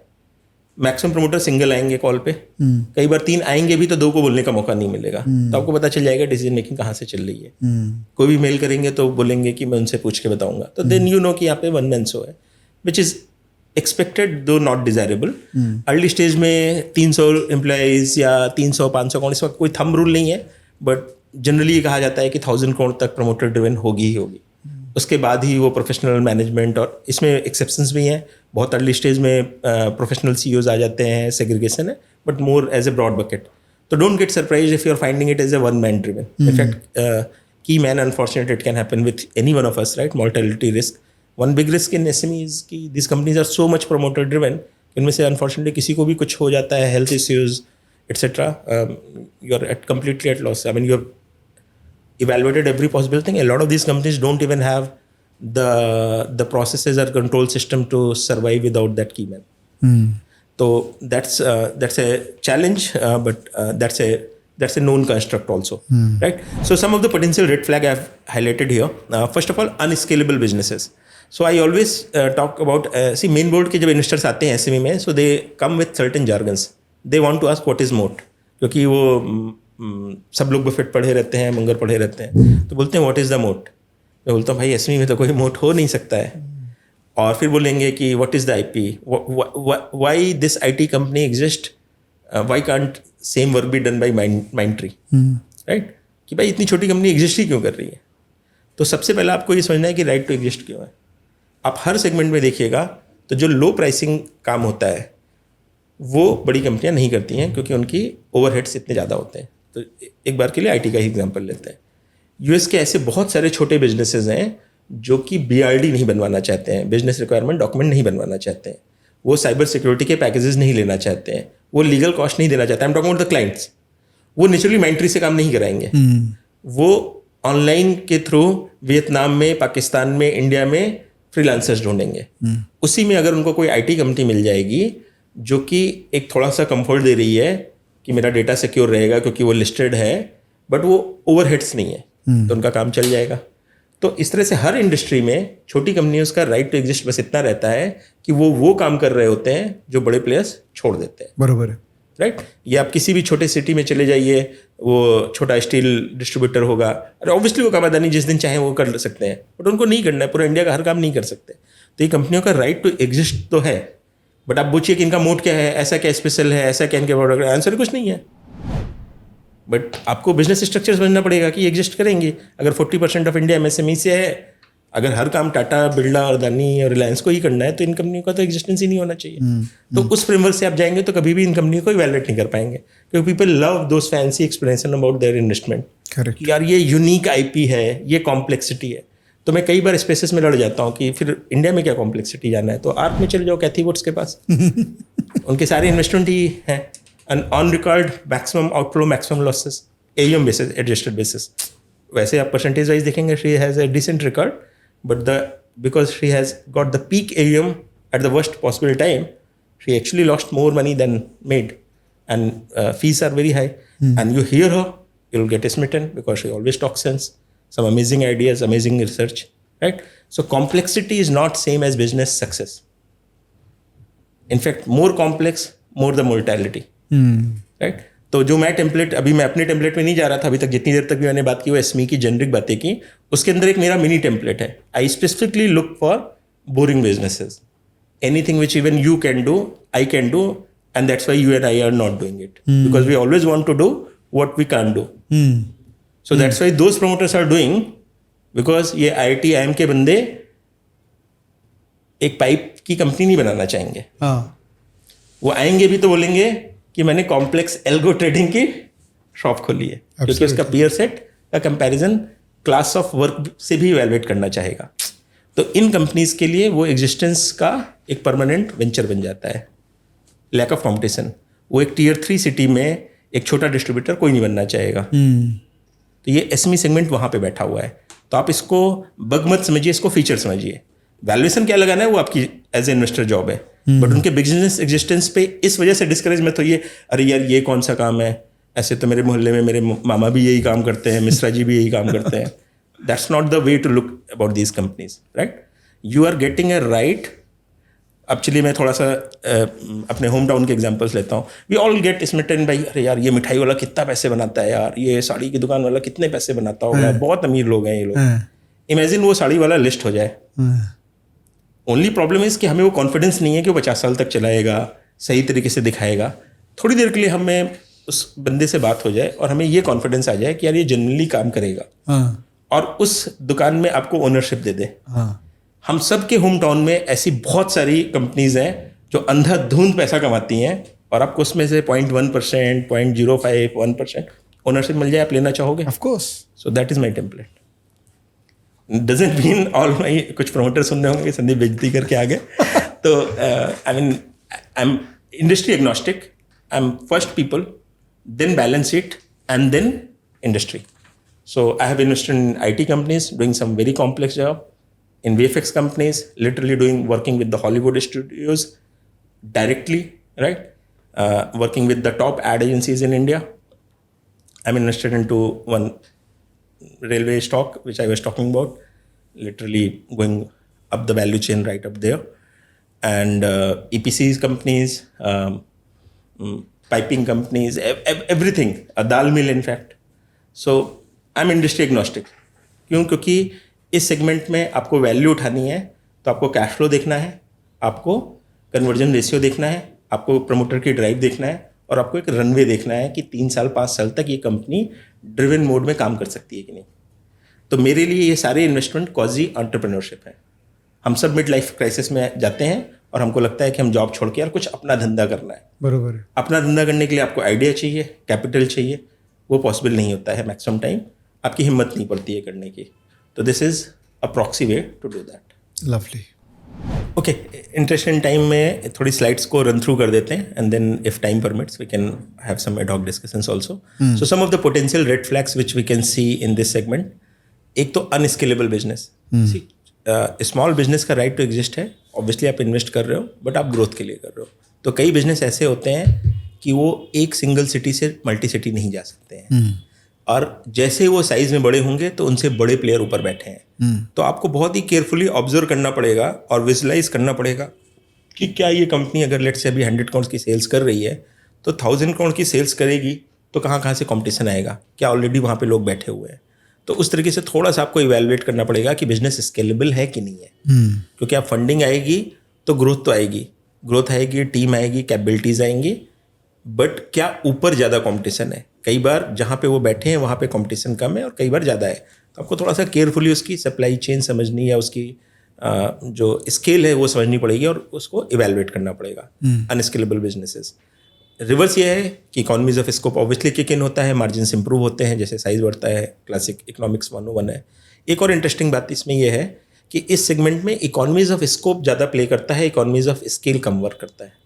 तो आप कई बार ऐसी एसएमई कंपनी देखेंगे कि 2018 की कॉन कॉल में वो एक्स प्रोडक्ट के बारे में बात कर रहे थे और 2020 में वो कोई टोटली डिफरेंट प्रोडक्ट से उनका 70% रेवेन्यू आ रहा है एंड ऑफन इवन अनरिलेटेड। तो आपको बड़ा सरप्राइज होगा, बट ये मेन बोर्ड कंपनीज के साथ नहीं हो सकता है। अचानक से आकर एशियन पेंट्स ये नहीं बोल देगी कि अब मैं रेलवे में चले गए हैं, राइट। बट छोटे प्रमोटर की क्योंकि बैलेंस शीट और साइज इतनी कम होती है कि कई बार उनको एसोसिएटेड अपॉर्चुनिटीज़ रिलेटेड सेगमेंट्स में मिल जाते हैं, जिसको हम इकोनॉमीज ऑफ स्कोप बोलते हैं। कि आप ऑयल एंड गैस ड्रिलिंग के लिए सी में जा रहे थे तो साथ में मछली भी बेचना चालू कर दिए, right. So those kind of added product lines are very common in small businesses. So भले ही स्केलेबिलिटी में चैलेंज आए, economies of scope kick in हो जाता है, which is actually good also for the diversification. फिर दूसरा major trade receivables, that's true for any companies, that's true for this. Now trade receivable और कैश फ्लो नेगेटिव में थोड़ा सा difference है। ये एक बहुत ही पॉपुलर क्वेश्चन है कि मैक्सिमम एसएमई कंपनीज में आप जाएंगे तो सीएफओ नेगेटिव दिखेगा, जो कि किसी भी मेन बोर्ड इन्वेस्टर्स के लिए नॉन नेगोशिएबल है कंसिस्टेंटली। उसको लगेगा यार बाकी सब ज्ञान है, कैश तो आ नहीं रहा है। बट आपको वो कैश देखना है कि उनका जो ट्रेड रिसेवेबल डेज है वो इंडस्ट्री कंपैरेबल है कि नहीं है। क्योंकि कोई कंपनी अगर बहुत तेज़ी से बढ़ेगी तो नेचुरली उसका पैसा वर्किंग कैपिटल में ज़्यादा ब्लॉक होगा ही होगा। पिछले साल वो 100 करोड़ की सेल्स कर रही थी, 3 महीने का रिसेवेबल है तो 25 करोड़ फंसा रहा होगा। इस साल अगर 200 करोड़ कर रही है तो 50 करोड़ फंसेगा। तो नेट पैसा तो सिस्टम में जा रहा है ना कि आ रहा है। तो नेगेटिव होना सरप्राइजिंग आपको नहीं होना चाहिए। आपको सरप्राइजिंग तब होना चाहिए कि टाइप ऑफ क्लाइंट्स, कि क्या वो ऐसे हैं कि वहाँ पे उनको क्रेडिट रिस्क है, या फिर पूरी इंडस्ट्री 60 डेज पे काम कर रही है, ये बंदा 120 पे बैठा है पेबल डेज पे। तो उन पैरामीटर से ज़्यादा गेस करना है, ना कि सीएफओज एक नॉर्मल लीनियर ग्रोथ बिजनेसेस में वर्क करता है, जहाँ पे एक्सपोनेंशियल ग्रोथ आ रही है सर्टेन बिजनेस मॉडल्स में। मैं ब्रॉड बकेट में उसको नहीं कह रहा हूँ कि आप उसको दरकिनार कर दीजिए, बट सीधे स्ट्रेट अवे सीएफओ नेगेटिव से बैकफुट पे मत आइए। अमेजॉन वगैरह इन्फिनाइट ईयर्स तक सीएफओ नेगेटिव रही है, और अमेजॉन और एसएमई को एक लाइन में बोलना I know is little reckless, but even any company which is growing at 60%, 100% obviously will need continuously funds. In fact that is why इतना जो रेगुलर फंड रेज आपको एसएमई में सुनाई पड़ता है उतना मेन बोर्ड में नहीं सुनाई पड़ता है, क्योंकि यहाँ पे बार बार प्रेफरेंशियल्स आते हैं, फंड रेज आते हैं। वो इसीलिए आते हैं क्योंकि आपको इसको वीसीपी से कंपेयर करना है, सीरीज बी सीरीज सी, ठीक है। फिर promoter fixated with stock price market capitalisation, which is obviously bad thing, bad signal for any segment, right. Main board SMEs are like high pledge ratio, obviously it is segment agnostic. Pledging is actually not very common in SME unlike main board, क्योंकि उतने अभी smart हुए ही नहीं है कि उनको पता भी हो कि प्लेज करे और इसको साइड में करे। मतलब सम प्रमोटर्स आर 25% डाइल्यूट कर दिया, अब जितना पड़ा उसको प्लेज करने का, फिर भी तो वहाँ पे भी डाइल्यूशन होता है, उसके बाद भी लोग प्लेज करते हैं क्योंकि कितने अग्रेसिव होते हैं, साइड बिजनेस में डालते हैं, इधर उधर करते हैं। बट एसएमई का प्रमोटर शुरू में वो most of them are actually दिखेगा नहीं, बट कहीं पे भी प्लेस दिख रहा है तो नेचुरली वो प्रॉब्लम है ही, right. Rosy pictures 2030 visions enables to highlight business risk. वो प्रमोटर जो ये नहीं बता पा रहा है कि किन कंडीशंस में उनकी कंपनी बैठ सकती है, बंद हो सकती है, या क्लियरली आर्टिकुलेट नहीं करना चाहता। पता तो सबको है, ऐसा तो कोई बिजनेसमैन नहीं है कि उसको नहीं पता है कि वो क्या है, but if is not ready to share it with you तो क्लियरली माइंडसेट प्रॉब्लम है, राइट। केवल पॉजिटिव साइड्स की बातें कर रहे हैं तो वो प्रॉब्लम है। High percentage of related party transactions. आपको एक बहुत इसमें से इंटरेस्टिंग एनेक्डोट बताता हूँ। यूजुअली आपकी अगर 100% सेल्स हो और उसमें से 40% प्रमोटर एंटिटी को बिल हो रही हो, वो आपका क्लाइंट हो, तो मेन बोर्ड में तो हम लोग तुरंत गायब कर देंगे। मैं भी करता था till one fine day one promoter in pre IPO explained it to me. मैंने कहा कि सर अभी तो डाल दे रहे हैं, लेकिन सर ये ऐसे तो नहीं चलेगा, आपको लिस्टेड एंटिटी से ही सारा बिजनेस करना पड़ेगा। व्हाट इज़ दिस कि आप ही का क्लाइंट है, इसको कोई सेल्स मानेगा भी नहीं, और मतलब प्रमोटर एंटिटी कैसे क्लाइंट हो सकती है। तो बोले हम लोग बिडिंग करते हैं, तो बिडिंग में हम 2 एंटिटी से करते हैं, L1 और L2। अच्छा, टू मैक्सिमाइज। अच्छा, आप बोलोगे तो बंद कर देंगे, लेकिन ये प्रैक्टिकल प्रॉब्लम है। 100% पास थ्रू से है, ट्रांसफर कर देंगे। अच्छा। अब मैं थोड़ी देर के लिए तो चुप हो गया कि मुझे समझ में नहीं आया कि मैं इनको बोलूँ कि ये बंद करना है या है, but there was a very valid, and मैं जस्टिफाई नहीं कर रहा हूँ, आई एम सेइंग कि जब आप छोटे सेगमेंट्स में जाते हो, केस बाय केस जाते हो, आपको बहुत क्वर्की एक्सप्लेनेशन मिलती हैं जो कि आपको स्टैंडर्ड फाइनेंशियल स्टेटमेंट रीडिंग नहीं एक्सप्लेन कर पाएगी। तो इसलिए यहाँ पे बहुत ज़्यादा हार्डवर्क करना पड़ जाता है और बहुत डिटेलिंग में जाना पड़ता है, हर केस यूनिक होता है। ओनली थिंग इज़ कि ये सारे एक्सप्लेनेशन आपको तभी मिल पाएंगे जब प्रमोटर स्मार्ट होगा, विलिंग होगा, ट्रांसपेरेंट होगा। That's why picking your right company is very important, that you are asking valid questions, critical questions, he's giving you answers which is both plausible as well as consistent, believable. Believability तभी आती है जब वो consistency भी हो और plausibility भी हो. सही है. फिर sense of information arbitrage, that's the big problem. In fact पूरा सेगमेंट ही इसीलिए बदनाम है कि यहाँ पे एक पॉपुलर परसेप्शंस है. सभी इन्वेस्टर्स के लिए बोला जाता है, बिग इन्वेस्टर्स के लिए तो हमेशा ही सारे रिटेल इन्वेस्टर्स बोलते हैं कि आप लोगों की तो प्रमोटर से बातें होती हैं तो आपको पता है, और ये जितनी भी आप इंग्लिश बोल लीजिए और ज्ञान बोल लीजिए, essentially it is some form of insider knowledge और better understanding of what is likely to happen. Correct. Frankly उसको आउटराइटली दरकिनार नहीं किया जा सकता. If you are interacting with management, naturally you will have better understanding. So इस पे मैं इसको कॉन्सेप्चुलाइज ऐसे करता हूँ कि everyone should know same facts. Same facts की बेटर अंडरस्टैंडिंग किसी को इसलिए ज़्यादा है क्योंकि he is spending lot more time to understand that, engaging with the management via official channels, then that's valid. But if fact की ही information किसी को पहले और किसी को बाद में है, तो देन ऑब्वियसली उसमें कोई ग्रेनेस भी नहीं है, वो clear cut black and white है. राइट. तो इसको मैं बोलता हूँ कि जहाँ पे भी आपको सेंस ऑफ इन्फॉर्मेशन आर्बिट्राज दिख रहा है कि यार ये तो प्राइस ऑलरेडी 40% ऊपर आ गया और फिर ऑर्डर बुक आया, तो आपके लिए क्लियर कट रेड फ्लैग है कि यहाँ तो प्रॉब्लम है. जहाँ पे भी न्यूज़ के पहले रनअप्स आ रहे हैं तो इसका मतलब है कि वो है. और ये मेन बोर्ड में भी होता है सर, हर जगह होता है. इसमें भी आपको वो नज़र रखनी है. सपोज आपका शेयर लिया हुआ है और आपको दिखा कि ये इस तरह का कुछ हुआ है, तो फिर आप क्योंकि आप किसी से बात तो नहीं कर मैं सकते. तो सबसे पहले यही कहूँगा कि मुझे क्यों नहीं बताया. ठीक है, that's the joke side of it. But that is why I very strongly encourage all my portfolio companies to do quarterly disclosures. क्योंकि 6 महीने बहुत बड़ा समय हो जाता है. रेगुलेटर का इंटेंट ये था कि यार ये छोटी कंपनीज हैं, ये बार बार बैलेंस शीट और ऑडिट और स्टैचुरी, बट ये कंपनी यार 200 400 500 करोड़ का मार्केट कैप ले हैं. They have the responsibility to do quarterly. मैं तो कहता हूँ कि ऐसा तो हो नहीं सकता कि आप मंथली मैट्रिक्स नहीं करते होगे, P&L नहीं करते होगे. अच्छी कंपनीज को तो है, मतलब वीकली करते हैं, डेली भी करने वाले कई प्रमोटर्स को मैं जानता हूँ. तो आपको क्वार्टरली डिस्क्लोजर में क्या प्रॉब्लम है? तो आपने इन्फॉर्मेशन आर्बिट्राज वैसे भी किल किया. फिर कोई भी मेजर है, इसमें रेगुलेटरी फ्रेमवर्क बहुत क्लियर कट है. आप उसको फॉलो करें ना करें, वो आप रिस्क ले रहे हैं. तो हर इन्वेस्टर मीटिंग डिस्क्लोज्ड है, हर कॉन कॉल डिस्क्लोज्ड है, ट्रांसक्रिप्ट आएगी. हर 7% से ज़्यादा का सेल्स में, जो कि बहुत छोटा नंबर होता है क्योंकि पिछले साल पता चला सेल्स है 30 करोड़, तो 7% नंबर ही क्या हुआ, 2 करोड़. उससे ऊपर का कोई भी ऑर्डर है आपको डिस्क्लोज करना है. ठीक है. और in fact SME companies are often guilty, most of it. So again यहाँ पे 2 बकेट है. एक है सिक्रेटिव, जिसको ये लोग फन लैंग्वेज बोलते हैं डार्क हॉर्सेस. वो डार्क हॉर्सेस कुछ नहीं है, वो कुछ खास लोगों को खास चीज़ें पता होती हैं और फिर वो बोलते हैं कि वो प्रमोटर से कमिंग, वो market, they don't talk about their stock. Obviously they talk about certain people and etcetera. है कुछ promoters they absolutely don't care, वो बोलते हैं यार रिजल्ट आएगा तब बोलेंगे. दैट इज़ फाइन, बट उनका आपको स्टॉक प्राइस मूवमेंट नहीं दिखेगा. जब रिजल्ट आएगा स्टॉक, जिसको लैंग्वेज में बोलते हैं रफ लैंग्वेज, ये फट पड़ेगा. Right. That is okay, because then you know ये कोई इन्फॉर्मेशन आर्बिट्राज नहीं था. बट स्टॉक बढ़ता रहा, अच्छा रिजल्ट आया और बढ़ा, तो आपको पता है कि यहाँ पे एक कोई लेवल 1 है और एक कोई लेवल 2 है. और फिर पॉपुलर पब्लिक है. तो जहाँ पे भी इंफॉर्मेशन आर्बिट्राज है उसको आप किल करने की पूरी कोशिश कर सकते हैं. उसके सिंपल से टूल हैं, quarterly results, investor meetings available to everyone.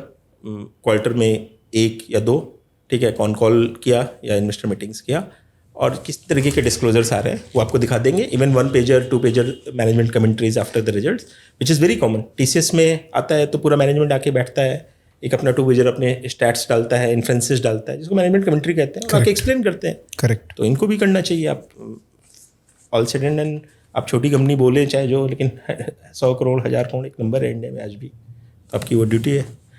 फिर excessive positive characterization on social media. हाँ, बस इतना ही बोलूँगा, इतने में सारे लोगों को समझ आ जाएगा. ट्विटर थ्रेड्स, सब लोग उस कंपनीज के बारे में बहुत अच्छा कह रहे हैं.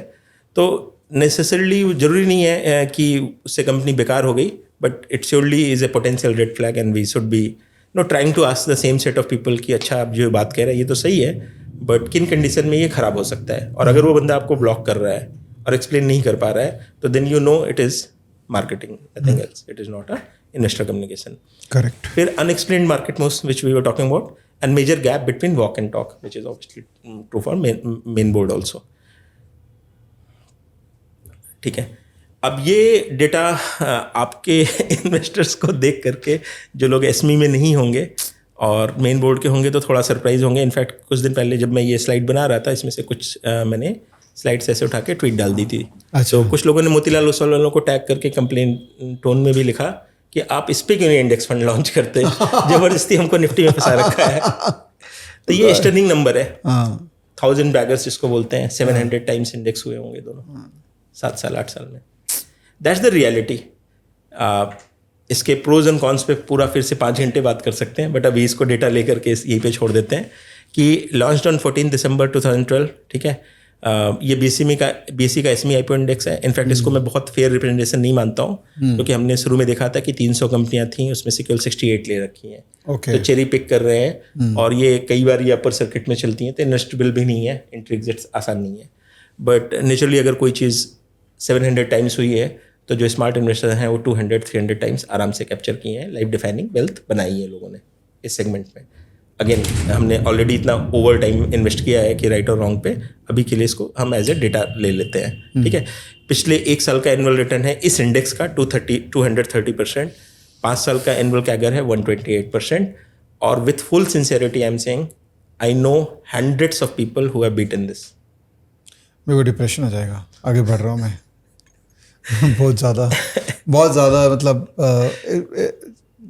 थोड़े हम लोग उस टाइप के ट्रेडर्स या इन्वेस्टर कैटेगरी के हैं ना, जो प्रॉब्ली इसमें उतना पार्टिसिपेट नहीं कर पाए। मैंने वही बोला, तो आप लोग नहीं है, नहीं फोमो है, बिल्कुल है, लेकिन जब तक आप लोग नहीं है तभी तक ये है। जिस दिन आप आ जाएंगे तो नॉर्मलाइज हो जाएगा। मैं तो कल से आ रहा हूँ नहीं, आप तो सिखा दिए मुझे। एक बार पीछे वाली साइड में चले जाते हैं, कोई दिक्कत नहीं है। एनएसई इमर्ज इंडेक्स, इसको भी जस्टिस कर देते हैं। 2017 में लॉन्च हुआ है, ये भी 200-300 टाइम्स हुआ होगा, चार्ट देख करके ही दिख रहा है। पिछले 1 साल का रिटर्न है 83%, पिछले 5 साल का है 61%। ये ज़्यादा अर्डरली लग रहा है क्योंकि नंबर ऑफ कॉन्स्टिट्यूएंट्स 297 है।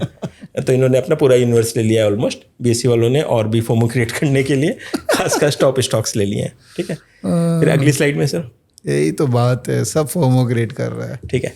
अब हम लोग हमेशा एसमी स्टॉक्स की बात करते हैं तो हमारे माइंड में होता है कि यार ये 100 करोड़ 50 करोड़ 200 करोड़ की होगी। What many people don't realize, a lot of them have done exceedingly well and their market cap, justified और not justified, is a separate debate. Available to trade, available to sell and buy. NPST very popular name, hockey stick growth जो आपको कह रहा था, 6000 crore, Oriana power 4000 crore, Jeena Sikho hospital 3,500 crore, spectrum electric. So I will not take names, these are popular stocks. आप देख सकते हो as we speak around 18 companies NSE में हैं जो कि 1000 करोड़ से ऊपर है। बट ये बहुत इंटरेस्टिंग थ्रेशोल्ड है। इंडिया में हम लोग बार बार एसमी में mid cap, small cap, micro caps, ये सब वर्ड्स बोलते हैं। बीच में भी मोतीलाल ओसवाल ने माइक्रो कैप सेगमेंट लॉन्च किया था, तो एसमी के इन्वेस्टर खुश हो गए थे, कुछ दुखी भी हो गए थे कि यार म्यूचुअल फंड आने वाला है। But they would not talk about SME. Micro cap की डेफिनेशन इज स्मॉल कैप के जस्ट बाद वाला। ओह अच्छा। सो 100 तक लार्ज कैप है, 100 से 250 मिड कैप है, 250 से 500 स्मॉल कैप है, सो 500 से 1000 naturally market cap micro cap हो गया एज पर AMFI। अच्छा। तो वो वहाँ पे जा रहे थे, बट 1000 के आसपास आते आते लगभग 1000 करोड़ की 1100 करोड़ की मार्केट कैप भी हो जाती है। अच्छा, तो कई सारी एसएमई कंपनीज ऑलरेडी इंडिया की टॉप 1000 में हिट कर रही हैं। सो 18 of these, I mean most likely this will be like top 1000 in India also. So a lot of main board companies are 50 crores, 100 crores, 200 crores. A lot of SME companies which are trading in lot sizes because they have seen such phenomenal run in their stocks and businesses. Even before they are migrating to the main board, they are much bigger than the, let's say, 1/3 of the main board. समझ। वैसे मैं थोड़ा बात कर रहे हैं तो मैं भी अपना बीच में मार्केटिंग कर देता हूँ। हाँ जी प्लीज़। हाँ, कि यहाँ पर हमारा ना, आपको भी नहीं पता होगा, मैं आपको दिखा दे रहा हूँ। स्टॉकेज में यहाँ पर SME जोन है। अच्छा। तो यहाँ पर हमने कई SME का डेटा पॉइंट डाल रखा है, रिजल्ट्स और ये सब चीज़ें हैं, जिसमें सबसे इंटरेस्टिंग डेटा आपको मज़ा आ सकता है वो है daily delivery tracking of all the SME stocks. Nice. मतलब अच्छा, मुझे एटलीस्ट मैंने कभी यूज़ नहीं किया है। हाँ, तो मुझे नहीं पता था कि आपने SME कैटेगराइजेशन कर रखा है। इनफैक्ट एक जो और पॉपुलर है उसमें शायद SME कैटेगराइजेशन नहीं है, तो which is very surprising to me. Maybe I was mistold, but कल ये डेटा मैंने किसी एक स्टूडेंट से प्रो बोनो बनवाया मेरे पास, क्योंकि मैं ट्रैवल कर रहा था। तो उसने बोला कि सर वो SME का कैटेगराइजेशन नहीं मिल रहा है। तो मैंने कहा रिवर्स चले जाओ, वहाँ से लिस्ट ले लो, और ये 1000 का ऐसे उसने तो हार्ड वर्क करके बंदे ने लिस्ट बनाई थी। तो आप नेक्स्ट टाइम उसको बोल दीजिएगा स्टॉकेज में SME जोन है, यहाँ एक्सेल भी डाउनलोड हो जाएगा, जहाँ पे सेक्टर वाइज और ये कैटेगराइजेशन भी, और इसमें टैब्स मेरे को ऐड करने थे, तो मैं ये इंटरव्यू का वेट ही कर रहा था कि अब आपसे सीख लूंगा क्या क्या टैब है, तो और एसमी टैब के तो यूनिक रिक्वायरमेंट्स है, मैं आपको प्रोडक्ट स्पेसिफिकेशन दे दूंगा, let's make a great product. Thank you. Free है वैसे ही। अच्छा, even better. NSE SME stock similarly BSE में 11 है, हो सकता है कुछ कंपनी मिस हुई हो, क्योंकि मैंने आपको बोला ये एफर्ट लगा के बनाया गया है रादर देन कहीं से लिस्ट डाउनलोड है। जी जी। So this was just to give us flair of कि बहुत सारी ऐसी कंपनीज हैं जो ऑलरेडी 1000 करोड़ के ऊपर जा चुकी हैं, और उसको by any definition purely not as a market cap, आप उसको स्मॉल कह सकते हैं या एसमी कह सकते हैं। Next slide sir. Now this I'll quickly go through, but this is very important, and this you will not find a lot of other investors doing it. In fact, ये slides मैंने कुछ अपने friends को भेजी थी, तो they were also little intrigued कि यार तुम VCPE से क्यों कंपेयर कर रहे हो, तो इसको तो मेन बोर्ड से कंपेयर करो। मैंने बोला कि मेरे लिए जजमेंट यही है कि मैं अर्ली ग्रोथ इन्वेस्टिंग वो स्टार्टअप की दुनिया से करूँ कि मैं एसमी से करूँ। बराबर है। और इसलिए मुझे ये कंपैरिजन अपने माइंड में किया, और मैं ये शेयर करना चाहता हूँ यहाँ पे। एकदम। मैंने योरनेस्ट करके एक फंड है, VC फंड, उसमें भी पैसे डाल रखे हैं एज ए VC इन्वेस्टिंग। कुछ अनलिस्टेड बड़ी पॉपुलर कंपनीज हैं, वहाँ सीरीज BC में भी डाल रखे हैं, और वहाँ पे 7 साल की लॉक इन होती है, कोई इन्फॉर्मेशन नहीं आती। तो मुझे काफ़ी चैलेंज होता है as a investor. Even though अगर मैं मेल लिखूंगा तो मुझे इन्फॉर्मेशन मिल जाएगी, बट मुझे लगता है अभी इतना समय नहीं है और मुझे एग्जिट्स मिलेंगे नहीं, तो जब कुछ एक्शन होना नहीं है तो नेचुरल इंसेंटिव भी नहीं है, क्वार्टरली समरीज आती हैं, इनफ है डेटा, बट एग्जिट ऑप्शंस नहीं है। तो मुझे वो सेगमेंट काफ़ी चैलेंजिंग लग रहा था, इवन दो आई अंडरस्टैंड कि phenomenal life defining wealth can only happen via such growth investing, right. तो इसलिए भी मुझे एसएमई इतना अट्रैक्ट करता था, तो इसलिए मैं इसको कॉन्ट्रास्ट करना चाहता हूँ। सबसे पहले ग्रोथ पोटेंशियल, PVC का ऑब्वियसली एक्सपोनेंशियल होता है, क्योंकि most of those are product ideas. Product ideas चलेगा तो नेचुरली 1000 गुना 10,000 गुना, कोई इसमें नंबर्स की कोई लिमिट नहीं है, इसीलिए यूनिकॉर्न वर्ड्स इतने कॉमन है वहाँ पे, right. Exponential growth for viable tech products, ठीक है। Other businesses can also have hyper growth, so VCP is just not tech. Even Bira या बहुत सारे बिजनेसेस हैं जहाँ पे प्रोफेशनल VCPs ने पैसा डाला है, और इंडिया में कंज्यूमर साइड पे भी बहुत अच्छी ग्रोथ हुई है। इनफैक्ट एक पॉपुलर ज्वेलरी स्टॉक है एसमी में, जिसको कुछ दिन पहले मैंने एक XP बोला, तो गुड इंटेंट पीपल सेट कि सर ये तो ऑलरेडी 60-70 P में है। तो मैंने कहा ऑब्वियसली आप उसको EPC से कंपेयर कर रहे हो, इसलिए आपको महंगा लग रहा है। आप इसके केवल कंपैरेबल अनलिस्टेड प्लेयर्स उठा लो, ठीक है। अब राइट रॉन्ग छोड़ दीजिए, देखिए peer comparison is a valid form, her cheese time series नहीं है, राइट। तो अनलिस्टेड में सिमिलर, क्योंकि वो तो सब लॉस मेकिंग है, in fact this company is profitable, ठीक है। तो P/S ही लगा देते हैं, आइडली तो प्रॉफिट है तो उतने में स्टैंड आउट हो जाना चाहिए, बट उसको चलिए थोड़ी देर के लिए इग्नोर कर देते हैं, एज्यूमिंग के अनलिस्टेड में भी होगा। तो इवन सेल्स मल्टीपल में भी ये जो एसमी कंपनी है, इन spite of so called high valuation, is trading at half the valuation of unlisted. Profit कमा लिया ना वो, उसने गलती कर दी, ये भी आप कह सकते हो, बट मुझे लगता है कि VCP gives much higher multiples to the companies than SME market gives. या दे डू, बिकॉज आप बार बार जो ये बोलते हो कि एसमी में वैल्यूएशन बहुत हाई है, आप इसको VCP से कंपेयर करोगे तो आपको लगेगा यार यहाँ तो कुछ वैल्यूएशन ही नहीं है। इनफैक्ट पेग रेशियो पे देखोगे तो ये मेन बोर्ड से भी आपको सस्ती मिलेगी। मेरी जेन्युइन प्रॉब्लम एसमी में आने की यही है कि मैं जब बार बार अल्फा के लिए ढूंढने जाता हूँ, स्मॉल कैप मिड कैप, जो भी कंपनी पसंद आती है उसकी टीन्स की ग्रोथ पोटेंशियल है और 80P है। कोई भी सेगमेंट आप उठा लीजिए जहाँ पे आपको CG इश्यूज नहीं होंगे, मैनेजमेंट आपको अच्छा लगेगा। इस समय इंडिया में स्मॉल कैप मिड कैप में आपको इससे कम मल्टीपल्स पे कोई कंपनी नहीं मिलेगी, अनलेस सम सिक्लिकल इश्यूज और केमिकल्स वगैरह, वो सब छोड़ दीजिए। कंज्यूमर साइड पे, FMCG साइड में, इवन IT में वो जमाना चला गया ना कि इन्फोसिस 20P पे है और माइंट्री 15P है, वो भी 45-50P पे है और ग्रोथ पोटेंशियल है 20%। तो फिर मैं नीचे ये थकेली एसमी कंपनीज क्यों ना उठा लूँ जहाँ पे ग्रोथ पोटेंशियल 35-40 है और मुझे 20P पे मिल रही है। बट 20P पे मिलती है क्या? सारे अब पूरा IT बैठा हुआ है इस समय, आपको लाइन से बता दे रहा हूँ, क्योंकि इस समय IT आउट ऑफ रडार है इन एसमी। अच्छा, every single IT company, most of those which have the earning potential of 25-30% only is trading at 18-20, trailing, not even forward. तो ओनली थिंग इसकी इतनी छोटी कंपनी है क्योंकि उतनी फास्ट ग्रोथ नहीं करनी जितनी बाकी बिजनेसेस कर सकते हैं, तो इसमें थोड़ा आउट ऑफ फैशन है। समझ गया। तो एसमी इन्वेस्टमेंट में हाइपर ग्रोथ पॉसिबल है, एक्सपोनेंशियल यूजुअली नहीं पॉसिबल है क्योंकि ये यूजुअली प्रोडक्ट आइडियाज़ नहीं है, ठीक है।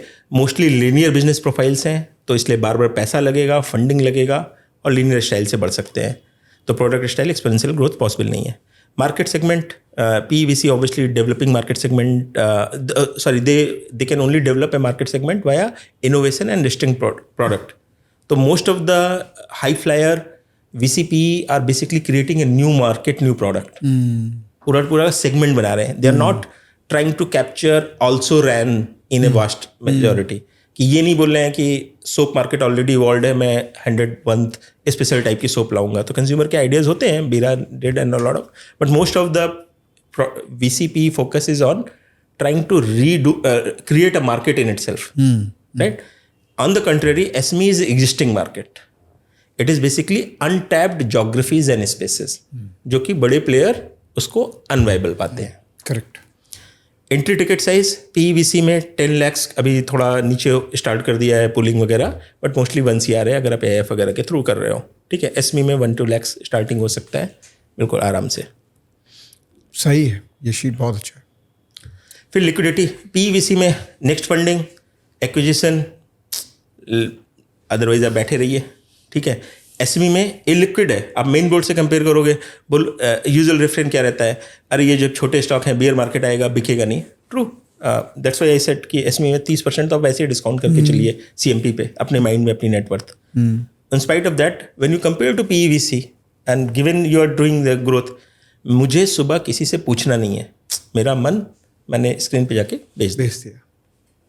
PVC में आपको बोर्ड को मेल लिखना पड़ेगा, बोलना पड़ेगा कि या तो आप खुद बाय बैक कर रहे हो इस रेट पे, या जब होगा तो आप मुझे बताइएगा. You have to do lot more of hard work, right.